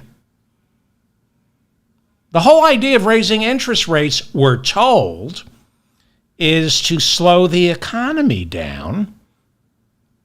But the more Jerome Powell raises interest rates, the more the economy just keeps heating up. You know, they've been predicting a recession for 2 years to bring down inflation. Inflation is coming down while the economy continues to heat up. It suggests that maybe we shouldn't depend on the Federal Reserve to control inflation. Maybe inflation is more psychological, has more to do with supply chain, and of course, corporate greed, and a Justice Department that doesn't enforce antitrust laws, although that's changing with Joe Biden. And Joe Biden has been saying inflation is caused by greed and monopolies. I don't know enough about the Fed, other than it's run by bankers, and when you raise interest rates, that's very profitable for the bankers. Look at your credit card statement. When interest rates go up, it costs you more money to service the $10,000 you owe. So part of Joe Biden's Inflation Reduction Act was a major investment in new green energy, especially electric cars. I'm talking about Michigan now. And Trump has been campaigning in Michigan against electric cars. He's warning that China will flood the American market with cheaper electric cars and end up destroying Detroit as well as the workers. Well, as is the case with Trump, there's always an element of truth. Electric vehicles are cheaper to produce than gas-powered ones, and they do require fewer workers. And yes, China, unchecked, could dominate the American market for electric cars. And this is why supposedly Donald Trump opposes electric vehicles. He just wants gas. So Trump thinks he can win Michigan by pushing for gas-powered cars. He's trying to convince auto workers, non-union auto workers, that what would save jobs is killing Joe Biden's electric vehicle program. So Joe Biden just took the wind out of that argument through good old-fashioned protectionism. Now, we've all been raised that protectionism is bad. Was it Smoot-Hawley that they sometimes blame the Great Depression on? Tariffs are what caused the Great Depression.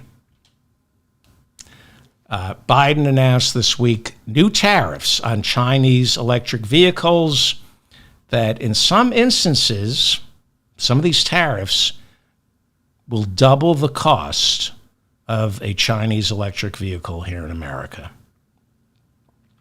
So there goes Biden's argument against electric vehicles. There goes Trump's argument. Did I say Biden? There goes Trump's argument against electric vehicles. In making the announcement, Biden said, quote, "For too long, it hasn't been fair. For years, the Chinese government has poured state money into Chinese companies. That's not competition, that's cheating." Well, we opened up China. We knew it was a communist country. That's what communist countries do. They pour state money into their corporations. America pours money into American car companies. We bailed out GM. That's not cheating. Look, China is a communist country. They pour money into their companies, and they retain a piece. Our government pours money into domestic corporations, and we retain no ownership. I don't know why the federal government doesn't own stock in the companies it bails out, but that's for another show. I just know that Obama bailed out GM. He bailed out the banks. We owned stock in GM, non-voting shares of GM, non-voting shares of the banks. We gave it all back. We should have kept it. So, how are we doing on time here? Hey. The debates, they're going to be a disaster for Trump because it's CNN and he's going to keep getting fact-checked. And again, Biden is going to start doing a lot better in the polls once voters, especially the low information ones, start paying closer attention, and they'll realize this guy Biden is racking up a series of achievements that rival LBJ. For example, what Republicans keep lying about, crime, way down. Violent crime and murder, way down since those numbers spiked in the final year of Trump's presidency. So during the debate next month, Trump is going to bring up the carnage in blue cities and the crime. He's going to get fact-checked. Sorry, I know Steve Buscemi got punched in the face. That doesn't mean overall violent crime is going up. I'm sorry to see Steve Buscemi get punched in the face here in New York. That doesn't mean overall crime is going up. Reported sexual assaults in the military. New report, down. The number of sexual assaults in the military jumped by 40% during the Trump administration. Now the numbers are coming down.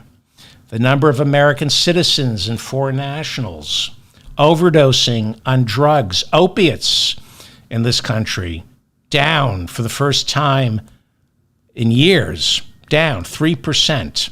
It rose year after year throughout the Trump administration. Well, the Biden administration cracked down on doctors overprescribing. The Problem is that too many of us can't get the painkillers and Adderall we need. That's for another show.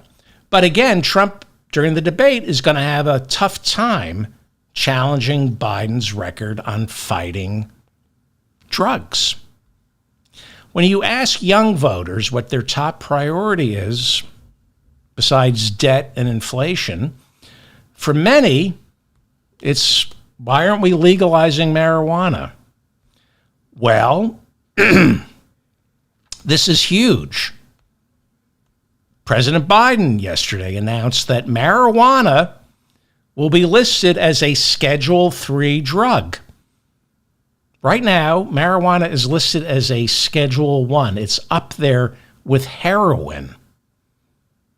And by keeping it as a Schedule I, when everyone knows it's a Schedule III, I don't know, but I know it's not a Schedule I. Why do they keep it as a Schedule I? To arrest black people, primarily, to make it easier for cops to arrest black people holding marijuana, even when they have a prescription for it. Yeah, I know it's against the law for police to arrest a black man for possessing prescription marijuana.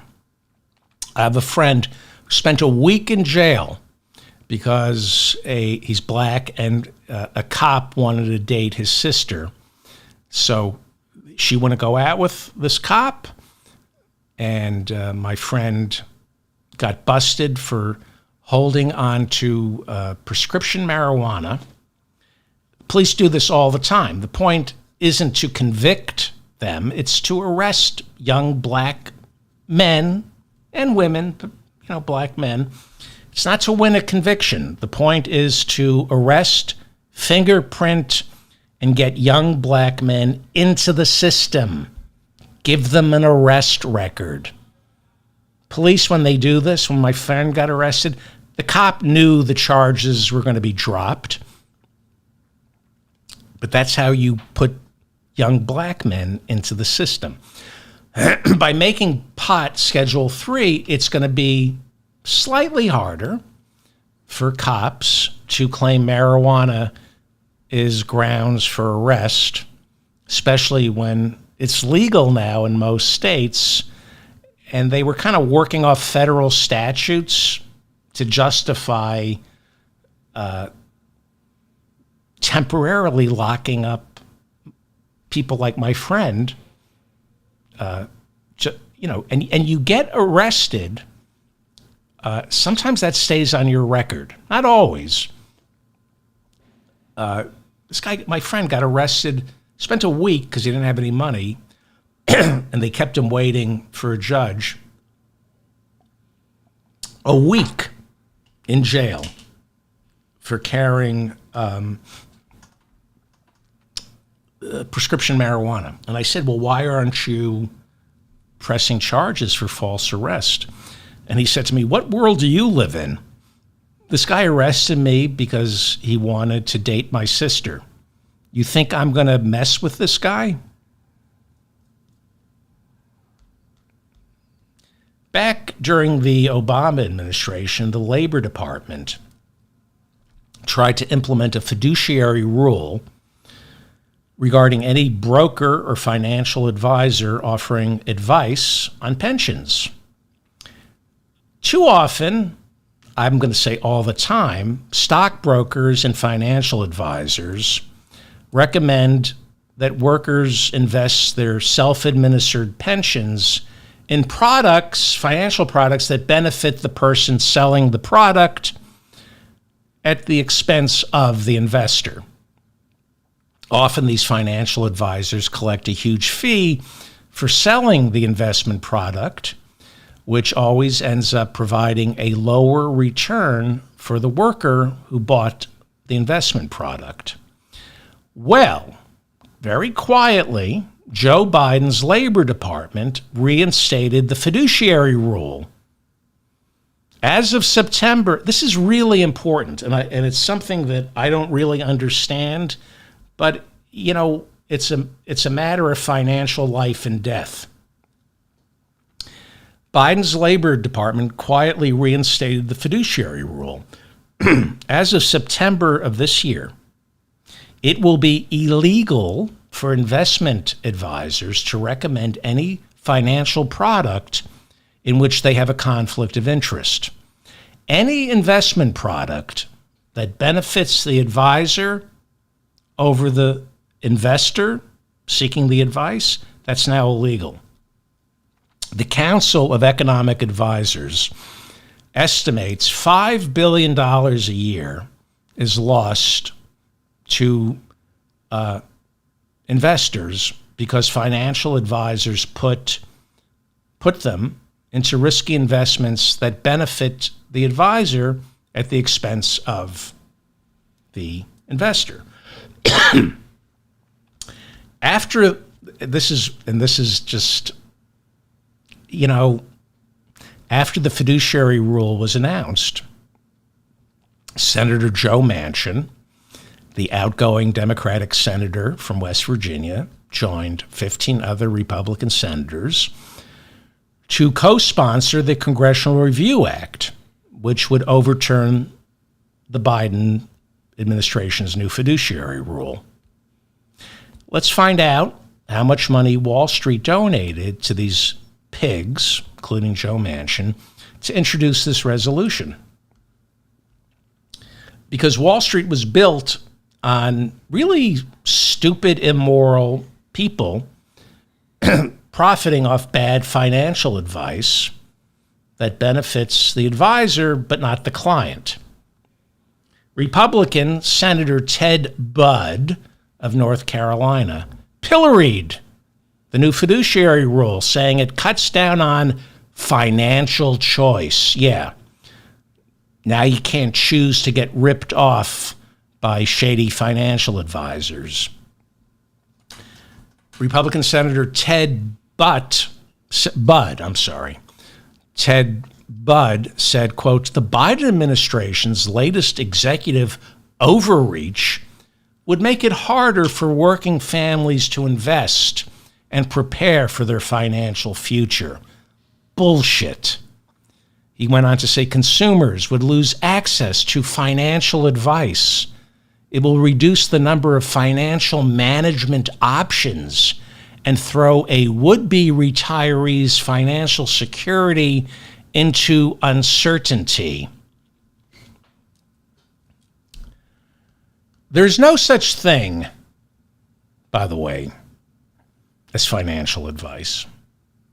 It's an entire financial advisors, stockbrokers, as Bernie Sanders says, it's an entire industry built on fraud. The business model for financial advisors, for mutual funds, fraud. So here's the only financial advice you need when it comes to the stock market. I'm not going to talk about annuities or insurance. It's all very complicated. It involves actuarial tables. But if you're 35 or younger and you have money that you want to put away for the long term, and you're thinking of investing in the stock market, here is the only financial advice you need.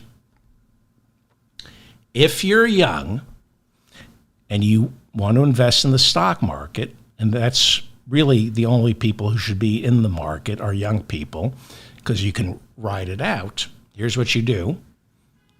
Buy an index fund that mimics the S&P 500. Every other investment advice that you're given is fraud. Every other mutual fund is a ripoff, is fraud. I dare anybody who works in the financial industry to challenge me on this. Every mutual fund other than an index fund that mimics the S&P 500 over a 10-year horizon compared to an S&P index fund, it's fraudulent. There are roughly 8,000 mutual funds you can choose from, right? It's all about choice, right? That's what Senator Butt wants to protect. Now, financial advisors are incentivized to put you into one of those 8,000 mutual funds because they collect a fee. But none of those 8,000 mutual funds, none is a good investment. I challenge anybody who works in the financial industry to prove me wrong. Looking out over a 10-year horizon, not a single one of those 8,000 mutual funds can outperform the stock market, the index funds. Again, if you're looking at a 10-year horizon, not a single one of those 8,000 mutual funds outperforms the market. And while they not only underperform the market, they skim off the top and charge enormous fees. If you're young, I'm talking about you're under the age of 35, go F yourself, and I mean that. How dare you be under the age of 35? Where am I? Thinking about it. Okay. If you're under the age of 35 and you're looking for financial advice, there's a very simple rule to determine who's on the take and who isn't. Who's working in your best interests. This is the fiduciary test. Has the person advising you told you to invest only in an S&P index fund? Anyone who tells you to only put your money for the stock market, if you want to invest in the stock market and you're under the age of 35, anyone who tells you to invest in the stock market for the long term by buying an index fund that mimics the S&P 500, that financial advisor is honest. But good luck finding one. Good luck finding a financial advisor willing to tell you, my friends and people who, we don't know what we're doing. It's all guesswork, and we make it complex when it shouldn't be. And we're just ripping you off. You should just buy a Vanguard index fund. So do that. If you're saving for your retirement, that's the test. Ask a financial advisor, how would you invest in the stock market? If they tell you to put your money in anything other than an index fund that mimics the S&P 500, they're violating the fiduciary rule that Joe Biden just passed. By the way, a good rule when it comes to finance is always report your accountant and a stockbroker to FINRA and now the Consumer Protection Financial Bureau. Always write letter. I don't do it. I'm too busy. But it's always a good idea. Always report a lawyer to the Bar Association. Just create, I don't do this. I should have, especially during my divorce. But if you want to make me happy, just no matter, even if the lawyer's good, report him to the bar. It creates paperwork for them, and it just slows them down and makes them the fewer lawyers with free time, the better. Get into the habit of writing. Okay.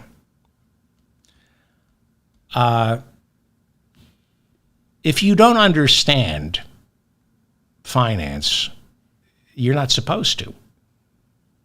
The reason our finances, our taxes are complicated, it's all part of what I call the complexity industrial complex. We have some new listeners. They haven't heard me talk about the complexity industrial complex. Take something simple, make it complex, and then charge people a lot of money to disentangle it for you. The complexity industrial complex. The Supreme Court on Thursday refrained from gutting the Consumer Protection Financial Bureau, an Obama-era agency designed to protect American consumers from predatory lenders. The entire financial crisis of 2008 was caused by predatory loans. Mortgage brokers giving anyone a mortgage, convincing hardworking Americans they could afford a home when in fact they couldn't. Then the entire mortgage industry in 2008 collapsed and took capitalism down with it. We suffer from collective amnesia. You have to remember that in 2008, at the end of George W. Bush's administration, capitalism died. It was bailed out by the government and the Federal Reserve.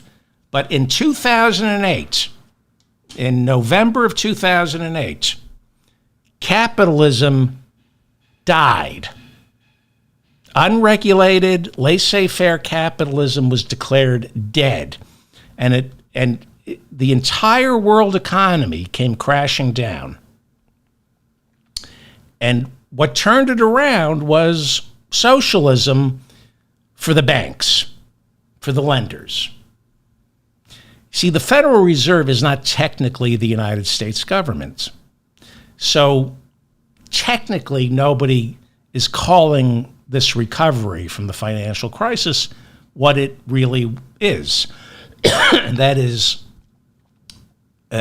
capitalism died, the Federal Reserve stepped in, and we now have a state-run economy. Except the Federal Reserve is a central bank that's not part of the government, so you can't really say it's a state-run economy. Through quantitative easing, the Federal Reserve began to buy up every bad mortgage, every bad loan.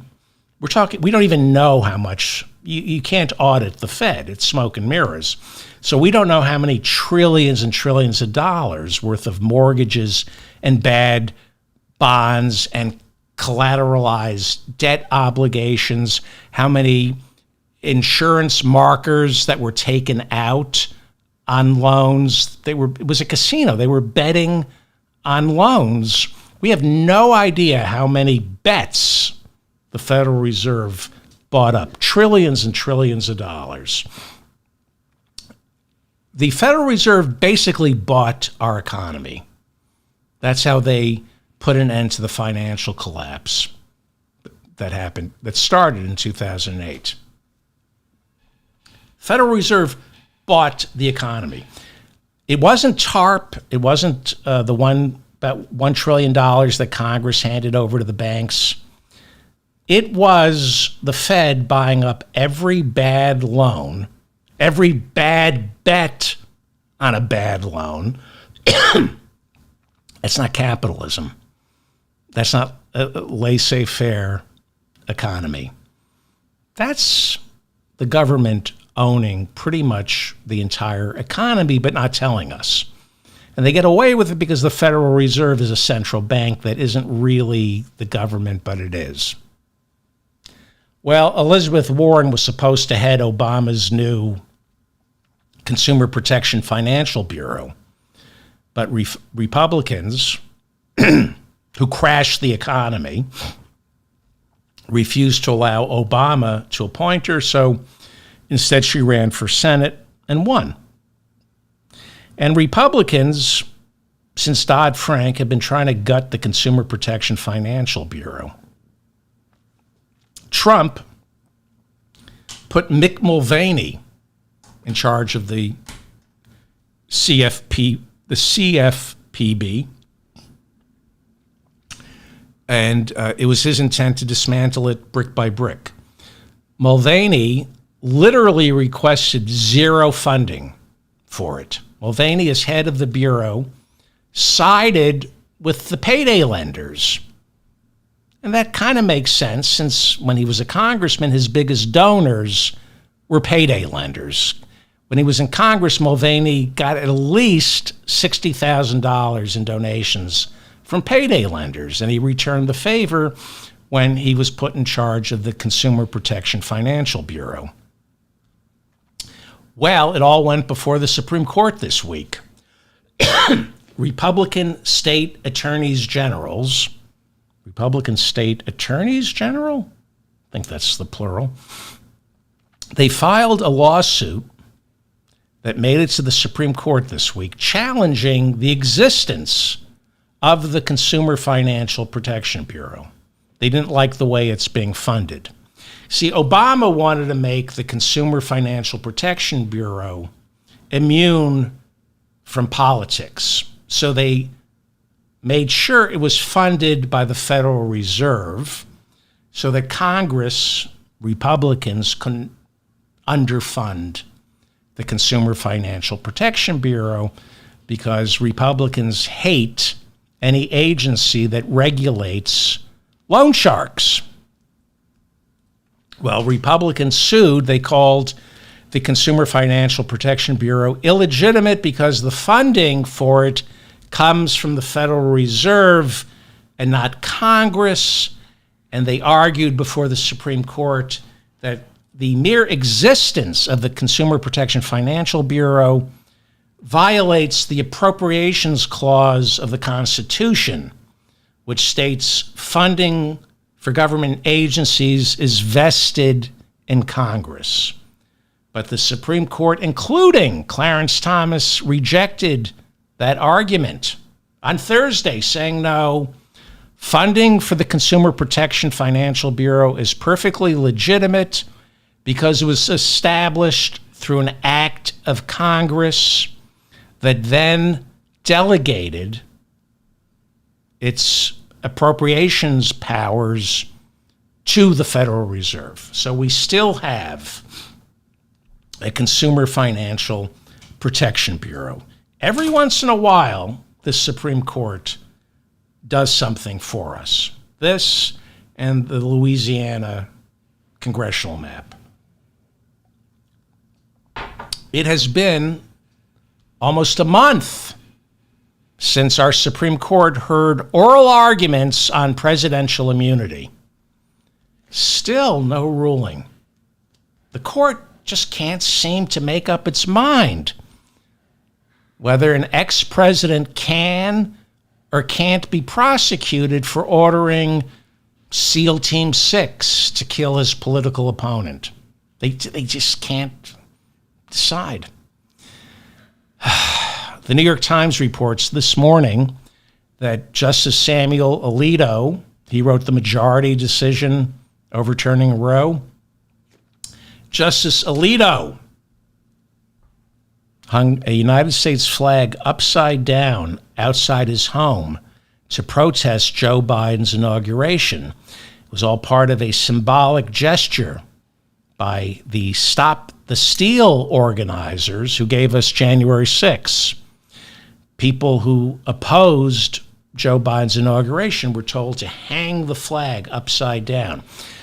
Samuel Alito was hanging the flag upside down after January 6th. This is the picture outside his home. I'm sure Leonard Leo bought that flag for him.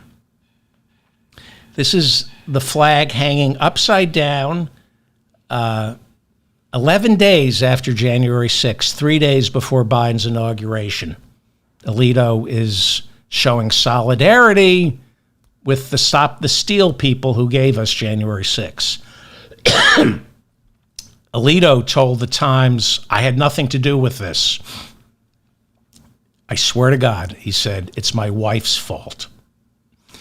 Well, Alito was born in Jersey.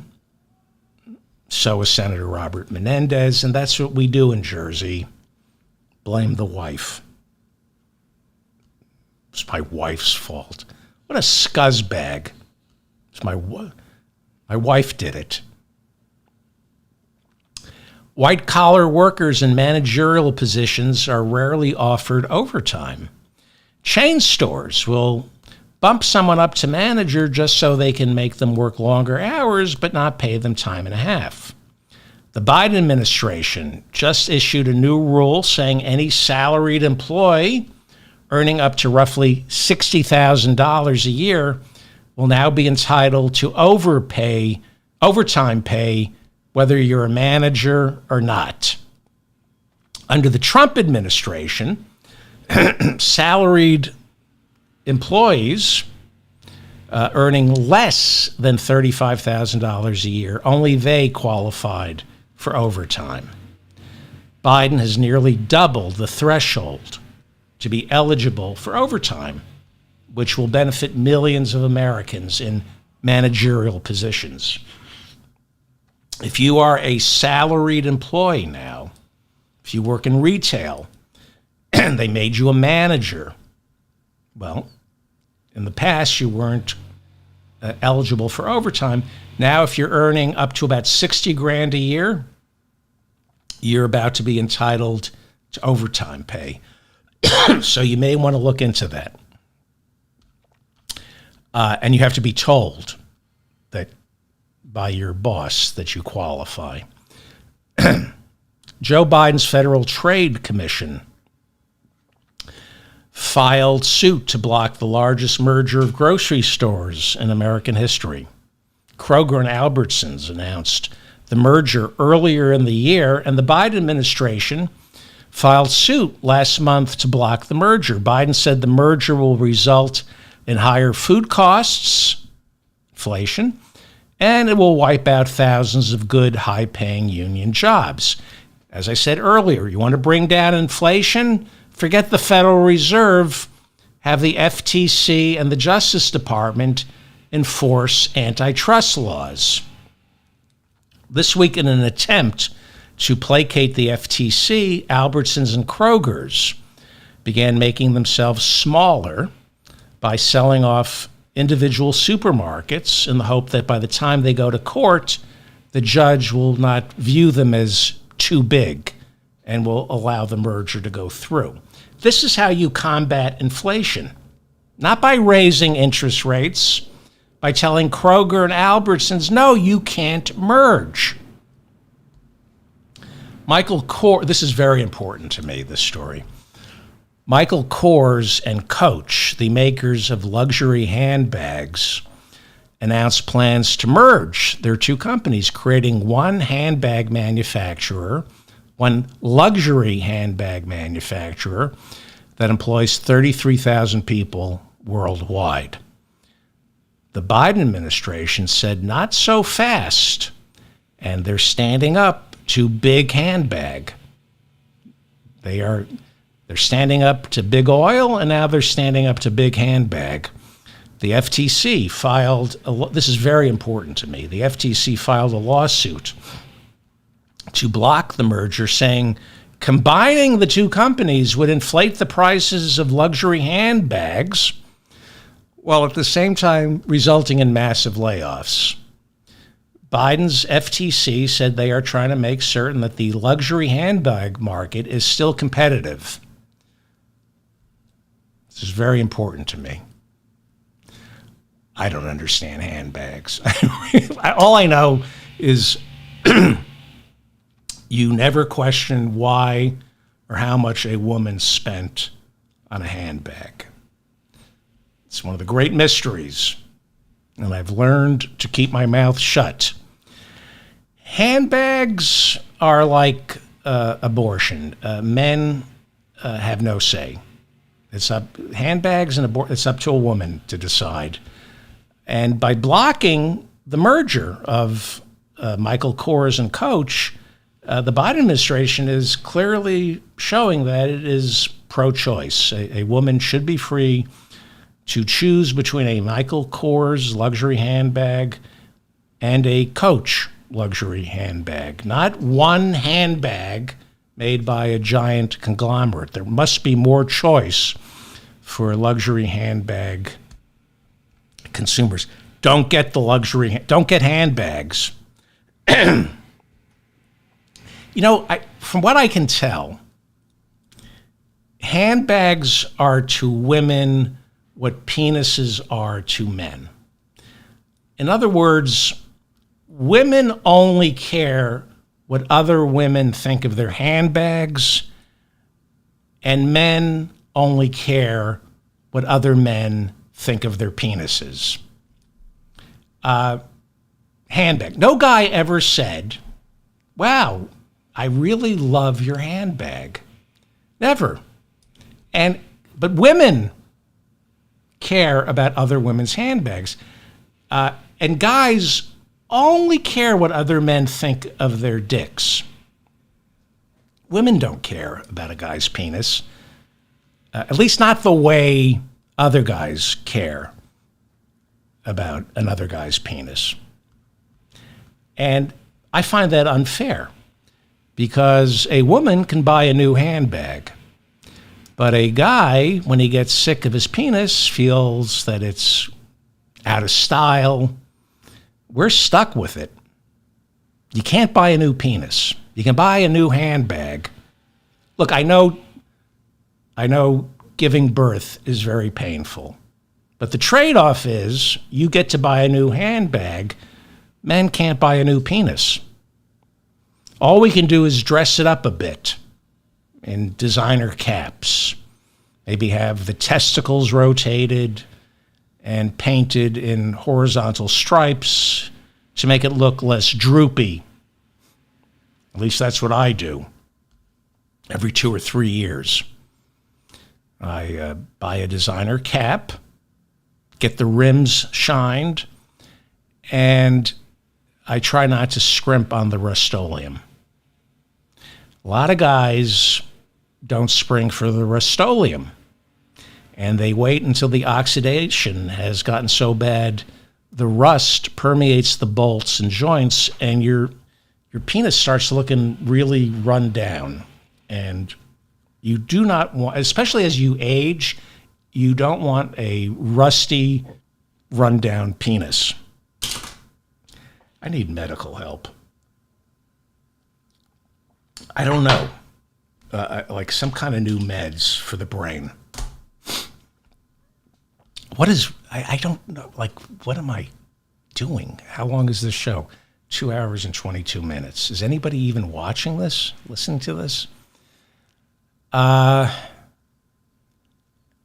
Who cares? I don't do this for an audience. I do this for myself. So I don't know if anybody's still listening, but I'm basically Rupert Pupkin. Remember that movie that De Niro made, like 1981, 82, the stand-up comic who lived in his mother's basement and had cardboard cutouts of celebrities? That's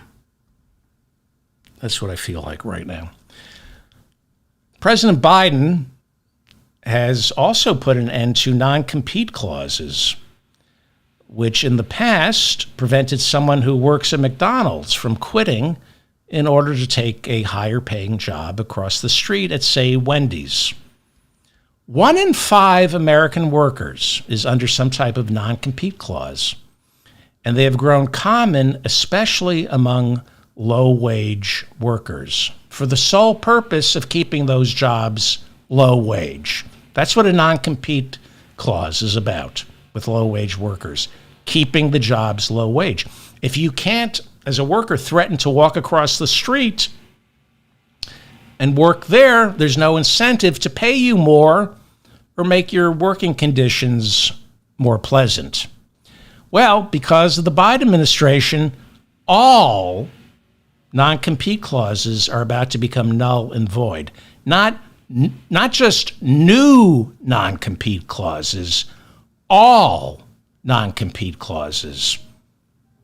The ones you're under now, if you're currently abiding by one, your employer now has a legal obligation to notify you that that non-compete clause is null and void. Find out if you're working under a non-compete clause. 1 out of 5 of my listeners are. If you aren't notified that that non-compete clause is null and void, write a letter to the FTC. FTC Chair Lina Khan, in outlawing non-compete clauses. By the way, one of the best appointments Biden ever made, Lina Khan. Lina Khan, in outlawing non-compete clauses, said, quote, "Non-compete clauses keep wages low, suppress new ideas, and rob the American economy of dynamism.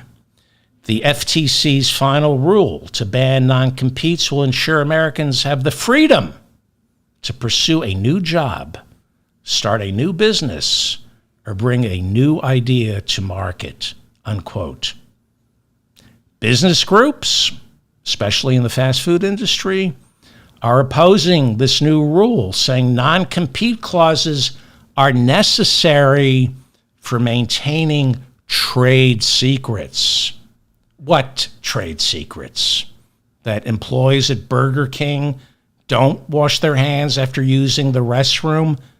What trade secrets? Republicans are all about freedom unless it's actual freedom, especially for workers. Joe Biden's Department of Transportation has ordered airlines to issue checks, not travel vouchers, checks, refunds, anytime a flight is canceled or significantly delayed. I don't have to remind you that air travel has become a nightmare, with airlines canceling flights because they haven't sold enough tickets, but they blame it on the weather or on equipment.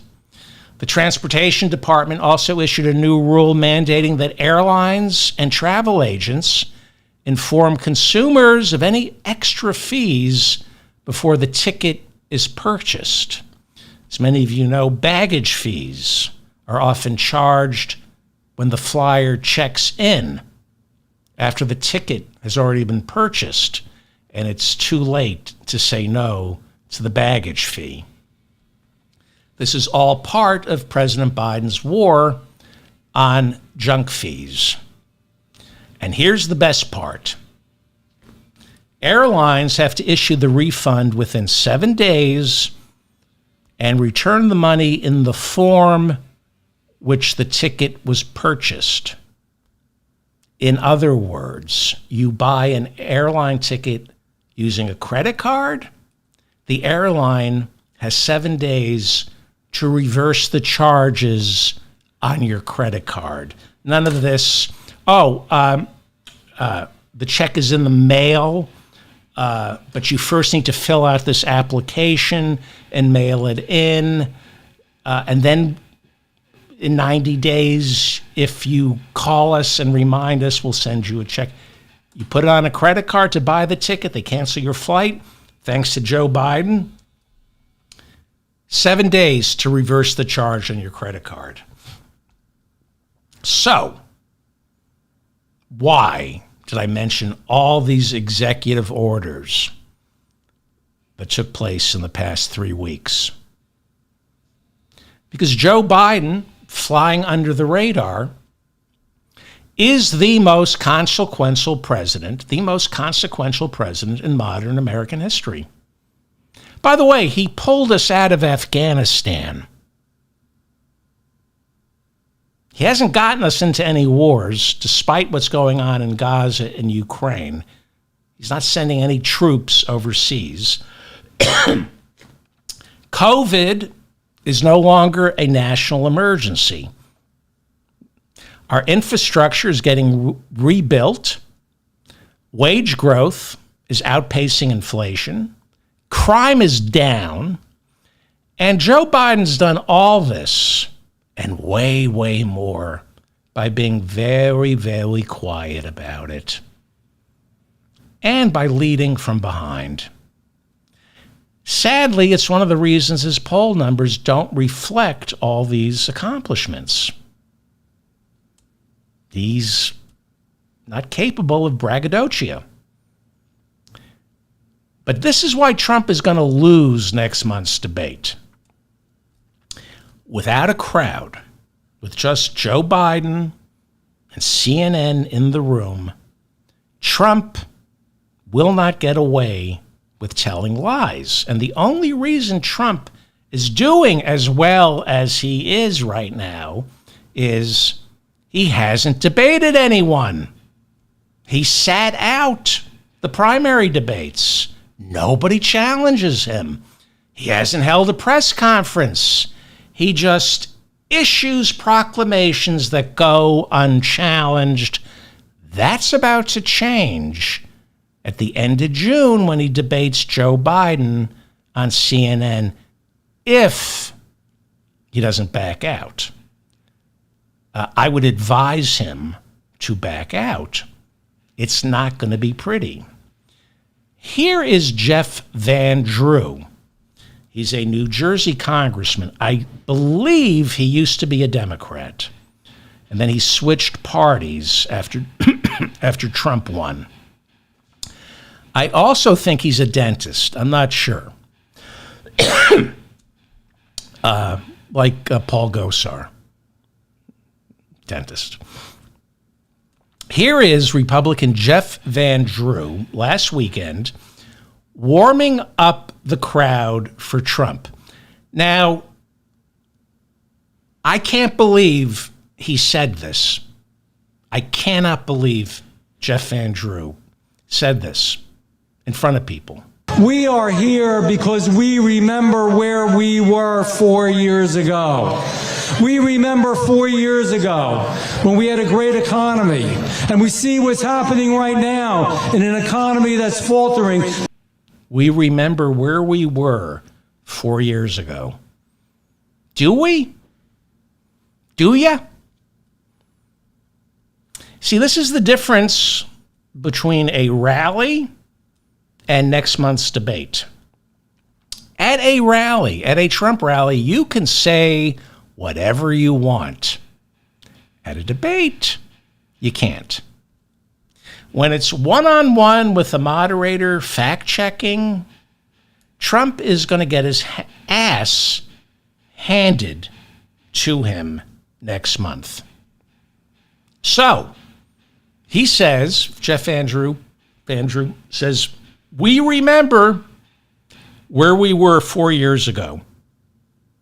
Well, in May of 2020, 4 years ago, New Jersey's unemployment rate was 15.4%.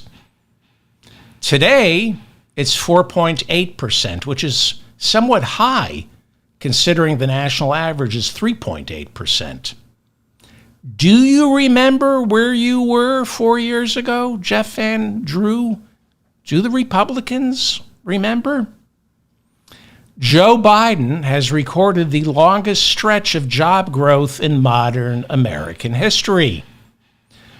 We were in a recession 4 years ago, the worst since at least the financial crisis. I know, blame it on COVID. And whose fault was COVID? China's, right? Meanwhile, the stock market closed yesterday at a record high. It's crunch time now. We're 6 months away. Donald Trump, besides the criminal trials, has no record to run on other than his criminal record, which he claims is Joe Biden persecuting his opponents. Donald Trump has no record to run on. He cannot run on fixing COVID. Biden can. Trump can't even run on the vaccine. He can't even run on Operation Warp Speed, which began during his administration because his voters are anti-vax. He can't run on crime. He can lie about crime because crime is down. He can't run on anything, including the migrant crisis, because Joe Biden and the Democrats and the Republicans agreed to a bipartisan immigration deal. the most transformative immigration deal in 30 years, and Trump jettisoned it specifically because it would be good for Joe Biden. So he's going to bring up the migrant crisis during the debate. Joe Biden is going to say, we had a deal and you killed it. Trump has absolutely nothing to run on. He can't run on the economy. Now, yes, inflation has caused interest rates to rise, making credit card debt crushing. But inflation is down. We're only like 1 point away from the sweet spot when it comes to inflation. Trump now knows. I'm going to play you a clip, and then I'm going to wrap it up. It's incredible. It is. Trump knows that all economic numbers point in Joe Biden's favor. Trump lost more jobs as president than any president since Herbert Hoover. Donald Trump has created, Joe Biden has created more jobs than any president in American history. So here is Donald Trump trying to get his arms around Bidenomics. He knows this is a good economy. This is what he's going to pull out of his ass during the debate. This is what Trump said about Joe Biden's economy at that big rally in New Jersey last weekend. Listen to this. People are hearing, oh, our economy, his job numbers are fake. They're totally fake. They're fixed numbers. They're rigged numbers. Everything about them are rigged. Let me play that again, because I really... let me see if I can play that again. I can't play it again. Yes, I can. Here we go. So he's recognizing that the economy is incredible right now. People are hearing, oh, our economy, his job numbers are fake. They're totally fake. They're fixed numbers. They're rigged numbers. Everything about them are rigged. Everything about the job numbers are fixed and rigged. The record growth, it's rigged. If you don't like the numbers, say it's rigged. 4 years ago in New Jersey, 15.4% were unemployed. Today, stock market is at record highs. Is the stock market rigged? Well, actually it is. But that's for another show.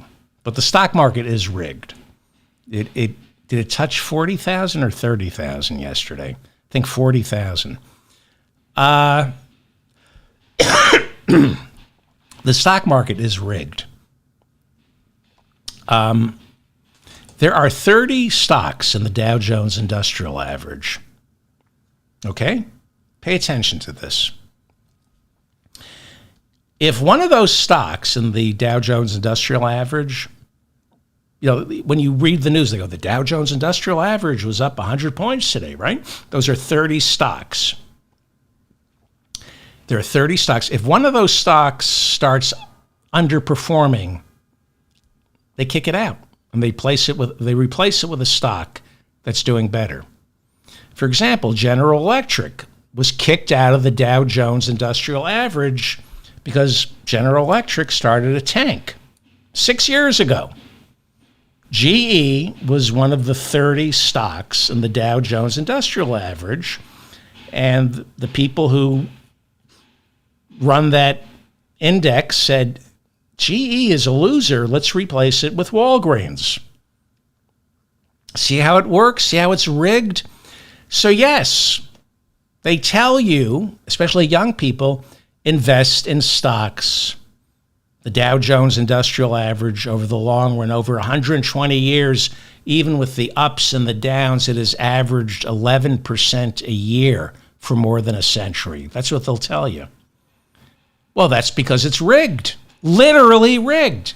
They kick out the underperforming stocks and replace them with better stocks. And then they tell you, oh, see, look at that index. The market always goes up. The S&P 500 you'll hear that the S&P 500 was up 2% today. What is the S&P 500? It's the 500 top stocks in America. It's an index. It's rigged.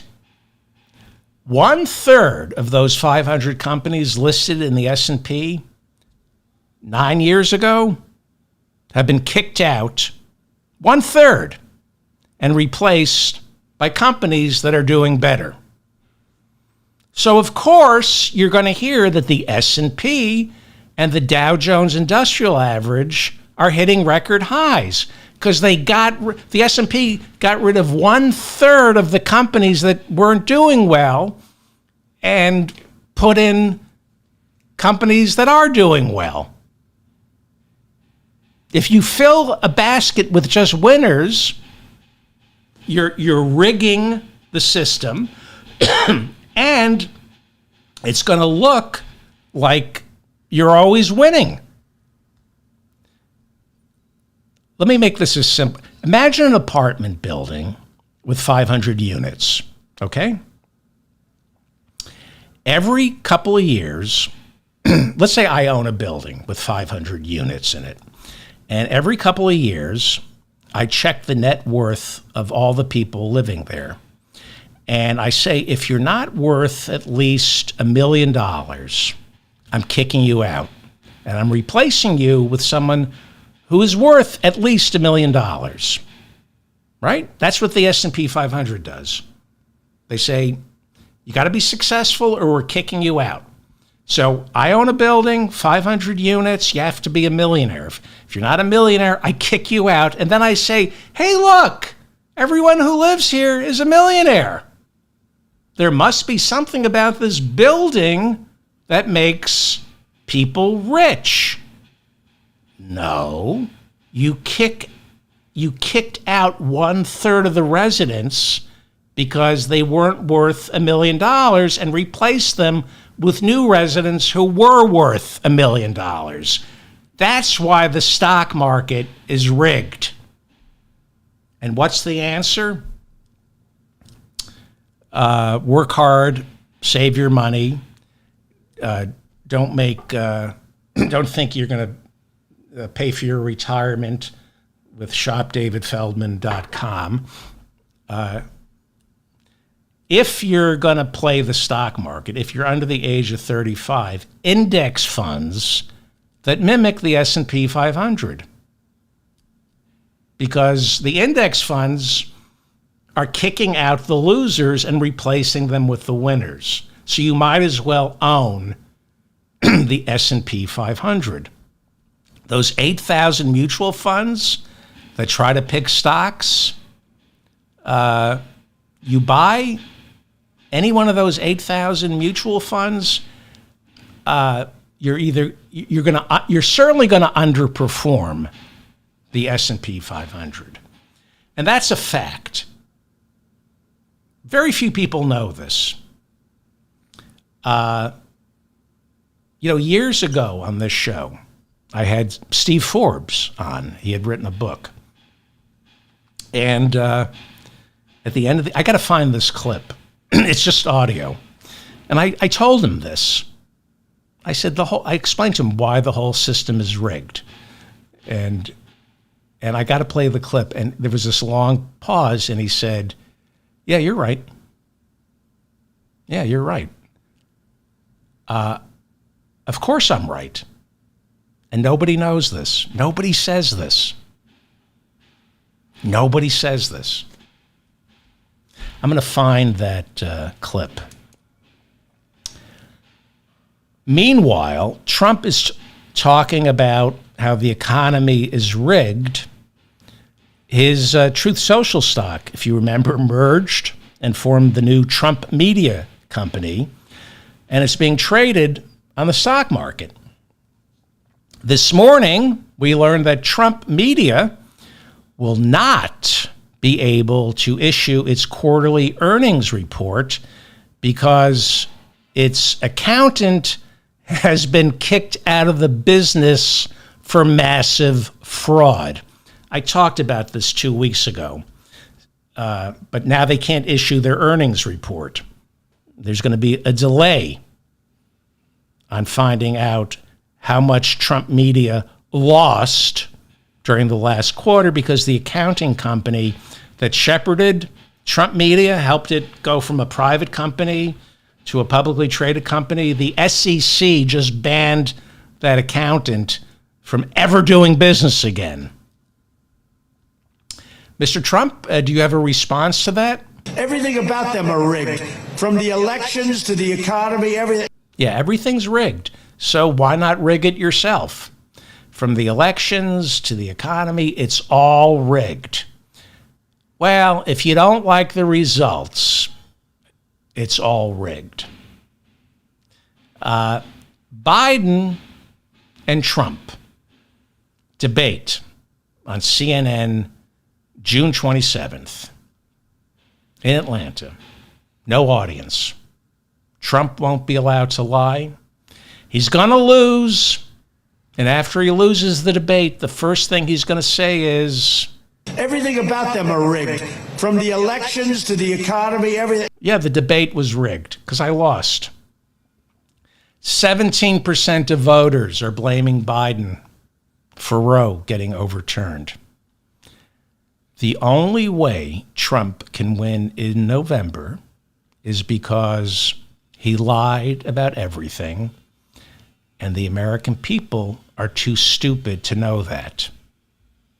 Or they don't care that he lied, which makes them even dumber.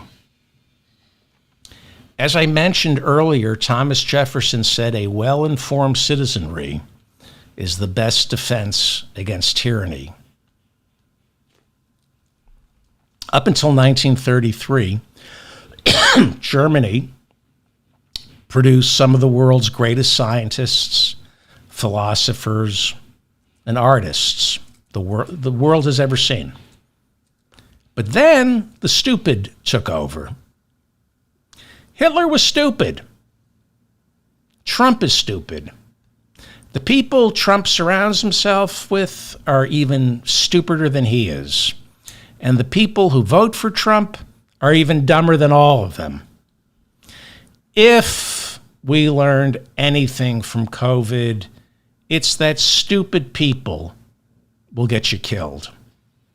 If we've learned anything from people like Kyle Rittenhouse and the gun nuts, stupid people will get you killed.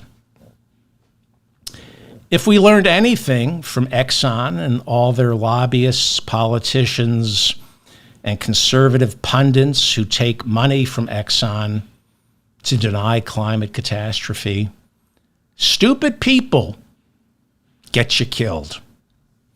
Election day is Tuesday, November 5th, 2024. Are you registered? Are you going to vote? Do you care? Or are you stupid? I'm David Feldman, reminding you to stay strong and protect the weak. If you want a transcript of this program, people have requested them in the past. It's time-consuming to prep them. Thanks to artificial intelligence, it's gotten a little easier to prep transcripts, so I'm making transcripts available for free. There's a link in the description down below, or go to shopdavidfeldman.com and hit the transcripts menu.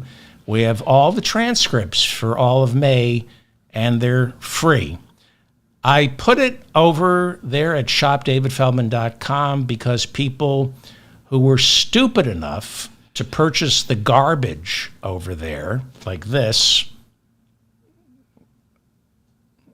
What is it? Uncle Scam? Some idiots. I asked you not to buy anything, but you didn't listen. Because some idiots were stupid enough to buy the garbage over at shopdavidfeldman.com, I'm able to put the transcripts, take the time to put them up for free of charge. people say they want the transcripts. So, okay. Assuming, before I go, thank you for listening, by the way. Please like this episode so I remain in your feed. I'm sorry about the coughing. It'll get better. It's a combination of a residual cold and hay fever. Please like this episode. Please share it. Thank you to people in the chat room. Thank you to Bob in the chat room for keeping it civilized. Please leave a comment. I read all your comments. Also, assuming Trump doesn't change his mind, this big debate will be on June 27th. I am thinking of doing a watch party on Zoom the way we used to do. Here's what I'm thinking, and leave a comment and let me know what you think. To keep the trolls out, I might charge something to get in.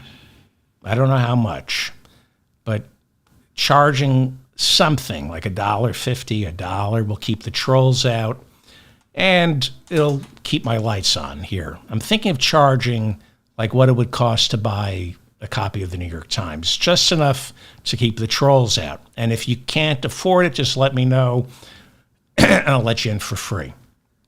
This is what I'm thinking. This way we can watch the debate together, and then I'll record afterwards an episode of my podcast, just the audio. It won't be video. I'll take your calls via Zoom. We can talk. I'll record an audio pod. Maybe Ethan will come. Maybe Dr. Hirschenfeld. Maybe Robert Smigel will do Donald Trump. There'll be no video for the, if you're a listener, it'll be done as a webinar so nobody can see anybody. You can only see me and my guests.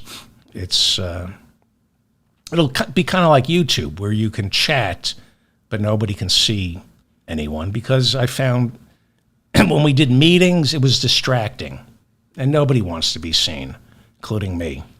Let me know in the comments section if you'd be interested in coming to a debate watch party on Zoom.